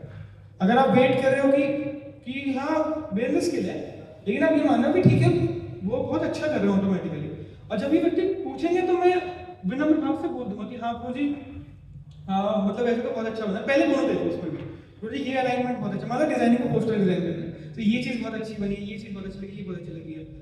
आप अगर इसको और इम्प्रूव करना चाहते हैं ना जी, तो इसमें ऐसे कर सकते हैं, ऐसे कर सकते हैं, ये तरीका होता है, मतलब ये सदाचार है। सदाचार बहुत ज़्यादा तरीके पर डिपेंड है, बहुत सरल चीज़ है एक्चुअली। बोलने का क्या तरीका होना चाहिए, किस तरीके से अपना पक्ष रखना चाहिए, किस तरीके से नहीं रखना चाहिए, क्लास में बैठे हैं तो किस तरीके से अपने आंसर को प्रस्तुत करना चाहिए, सेंटेंसेस किस तरीके से यूज करने चाहिए। बहुत ज़्यादा डिटेलिंग वाला वर्क है वैसे तो ये इतना डिटेलिंग में नहीं है, इसमें वो अभी थोड़ा सा ये ज़्यादा नहीं है, लेकिन मैं बहुत ज़्यादा डिटेलिंग में इसलिए बता रहा हूँ क्योंकि अगर मैं बहुत ज़्यादा बताऊंगा तो उसमें से कुछ आप पालन कर पाओगे। अगर मैं ऊपर से ही बता दूंगा तो अब उसमें से कितना परसेंटेज फॉलो करोगे, फिर बहुत कम। अब अगर मैं जितना डिटेल में बताते जाऊंगा ना तो मेरी ये आशा है कि मैं जितना डिटेल में बताऊंगा उसमें से आप एटलीस्ट उसके ऊपर का भी 50-60-70% कर लोगे, तो भी एटलीस्ट ये कि आप सेफ जोन में हो कि हाँ कुछ तो कर ही रहे हो। इसलिए मैं इतना ज़्यादा डिटेल में बता रहा हूँ कि बोलने का भी किस तरीके से बोलना चाहिए, सीनियर से किस तरीके से बात करनी चाहिए। ये बहुत सारे एटिकेट्स से आएंगे आगे धीरे धीरे डीलिंग्स के अंदर, डीलिंग्स किस तरीके से होनी चाहिए, किस तरीके से नहीं होनी चाहिए। तो यही है। टाइम कितना है, हो गया 10 मिनट है अभी। वैसे मैंने एक पार्ट पूरा कवर कर दिया है, अगर हम स्टार्ट करेंगे तो दूसरा पार्ट नेक्स्ट क्लास से स्टार्ट कर सकते हैं। आप बताइए नेक्स्ट से करते हैं। क्वेश्चन आंसर किसी को पूछना तो पूछ सकते हैं।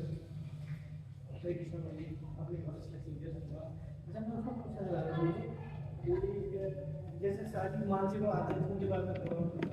अच्छा देखो, शारीरिक तो पता चल गया, फिजिकल कुछ ऑफेंस करना, मानसिक में डिसरिस्पेक्ट करना, यही है मानसिक कि मतलब आप किसी भी तरीके से आपको भनक लग रही है कि ये मेरा एक्ट जो है ये इनके मन को, मानसिक में क्या क्या आता है, इसको एजिटेट करना, किसी के इंद्रियों को एजिटेट करना। मान लो दो भक्त हो और ऑफिस के अंदर बैठे हैं, मान लो 3-4 भक्त, और आप दो भक्त हो और आपस में कुछ मजाक कर रहे हो या कुछ ऐसे बिहेवियर कर रहे हो जिससे बाकी सब लोग बोल नहीं रहे हैं कुछ भी, लेकिन उससे उनके अंदर उनकी चेतना को प्रभाव पड़ रहा है, उनको अच्छा नहीं लग रहा, तो ये मानसिक कलेश में आता है कि आप दूसरों को मानसिक कलेश दे रहे हो। आध्यात्मिक कलेश में कैसे आता है कि आप सब कुछ सही कर रहे हो लेकिन उस व्यक्ति उससे उसके आध्यात्मिक ग्रोथ को नुकसान होगा। आध्यात्मिक कलेश कैसे आ सकता है? आध्यात्मिक कलेश बहुत अजीब है। आध्यात्मिक कलेश समझने के लिए मान लो आप किसी को पैम्पर कर रहे हो। पैम्पर मतलब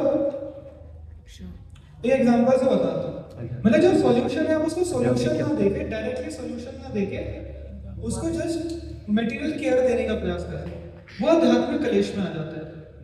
कि मान लो आप जैसे एग्जांपल गुरुजी देते हैं कि किसी के फोड़ा निकला हुआ हाथ पे, तो कोई अगर सच्ची में उसका वो वेल विशर होगा तो वो क्या बोलेगा? अगर इसका डॉक्टर इसका इलाज बोले, इलाज यही है कि इसको कटेगा, वो कटना है, लेकिन कोई व्यक्ति है वो आके उसको बस सहला रहा है, क्रीम लगा रहा है, बजा रहा है, उसे थोड़ा बहुत अच्छा लग रहा है, कोई सहला रहा है तो सच अच्छी फीलिंग आती है, तो हमें बहुत अच्छा लगेगा कि ये हमारा वेल विशर है, लेकिन एक्चुअली में फायदा वो नहीं दे रहा, वो जैसे दर्द बढ़ ही रहा है, रोग तो बढ़ता रहेगा, उससे कुछ होगा नहीं, उसको फीलिंग आएगी कि वो रोग थोड़ा सा शांत हो रहा है, थोड़ा सिम्टम्स पे कार्य कर रहा है, लेकिन असली वेल विशर वो होगा जो उसको बोले कि इसको काटना पड़ेगा। अब उसको उस व्यक्ति को मानसिक कलेश होगा, शारीरिक कलेश भी होगा, लेकिन आध्यात्मिक उसकी उन्नति होगी,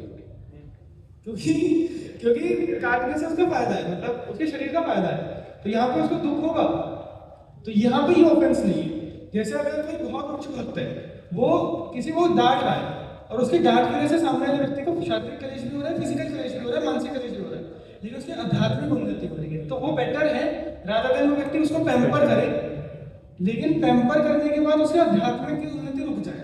मतलब मैं किसी व्यक्ति को केयर कर रहा हूँ और उसको बस वो मेरे से फैसिलिटेशन के लिए, मतलब कोई डिवोटी आ रही है, अगर कोई ऐसी दो डिवोटी आप उसको बात कर रहे हैं, मित्र है, और एक डिवोटी दूसरे डिवोटी को बस, दूसरा डिवोटी बस ये बोलता है प्रभु जी मैं प्रयास तो करता हूँ, मुझसे हो नहीं पाता, और दूसरा डिवोटी 3-4 बार मीटिंग हुई या बार मिलता है तो वही बोलता है कोई बात नहीं आप करिए, बोलिए आप बहुत अच्छा कर रहे हैं।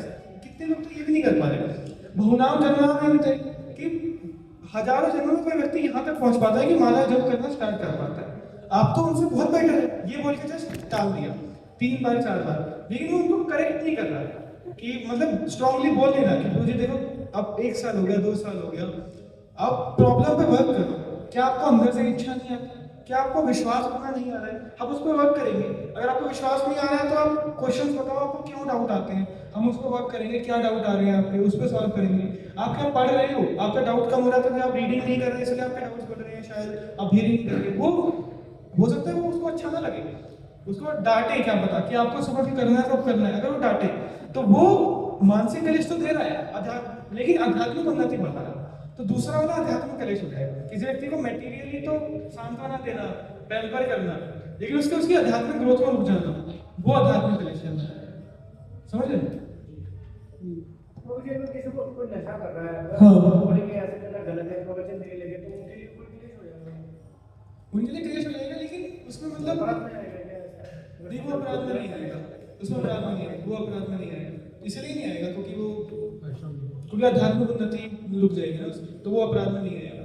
किसी व्यक्ति को अगर आध्यात्मिक उन्नति के लिए, लेकिन ये भी नहीं है कि सबको टोकने लग जाओ, अथवा देखना चाहिए कि मैं इतना काबिल हूँ कि इसको कर पाऊंगा, और उसके बाद फिर तरीके होते हैं कि मैं डायरेक्टली ना बोल के कुछ तरीका अपनाऊँ, इसको मंदिर में प्रसाद खिलाने के बहाने से बुलाऊँ फिर धीरे धीरे इसको करूँ। बहुत सारे तरीके होते हैं, उन तरीकों को अपनाओ धीरे धीरे, इससे शायद लंबा हो सकता है रास्ता लेकिन सुगम रहेगा रास्ता। हाँ, धीरे धीरे वर्क करेगा ऐसा। हाँ हरे कृष्णा प्रभु, आपने बात की थी 7 पॉइंट में कि अगर किसी को ज्ञान है और आचरण नहीं है सो स्पिरिचुअलिटी उसकी खत्म हो जाएगी डुप्लिसिटी की वजह से। इसी में उल्टा, अगर आचरण है और ज्ञान कुछ भी नहीं दे रहा तो उसमें ज्ञान में वो एक पास टाइम करेगा। आता है, एक पास टाइम आता है साउथ का। चैतन्य महाप्रभु एक बार साउथ में गए थे, मुझे एग्जैक्ट जगह याद नहीं आ रही, तो वहाँ पे एक ब्राह्मण था, वो भगवद गीता को कवर देख रहा था और उसके आंसू बहे जा रहे थे कवर देखते हुए। तो वहाँ पे चैतन्य महाप्रभु के पास गए, उनसे पूछा कि आप बाकी सारे उनका मजाक उड़ा रहे थे, क्यों? तो उनका ज्ञान नहीं था, इलिटरेट थे, उनके अंदर ज्ञान नहीं था, वो बस कवर देख के रो रहे थे। ठीक है, तो बाकी सब ब्राह्मण जो थे वो मजाक उड़ा। चैतन्य महाप्रभु उनके पास गए, महाप्रभु ने उनसे पूछा कि तुम क्या कर रहे हो ये? तो उन्होंने, ब्राह्मण ने बोला कि मेरे गुरु का आदेश है कि मुझे रोज भगवद गीता पढ़नी है, लेकिन मेरे को पढ़ना नहीं आता, मैं लिटरेट हूँ, तो मैं पढ़ लेता हूँ मतलब खोल के, क्योंकि मेरे गुरु ने आदेश दिया, आचरण नहीं होगा, गुरु ने आदेश दिया उसका पालन कर रहे हो।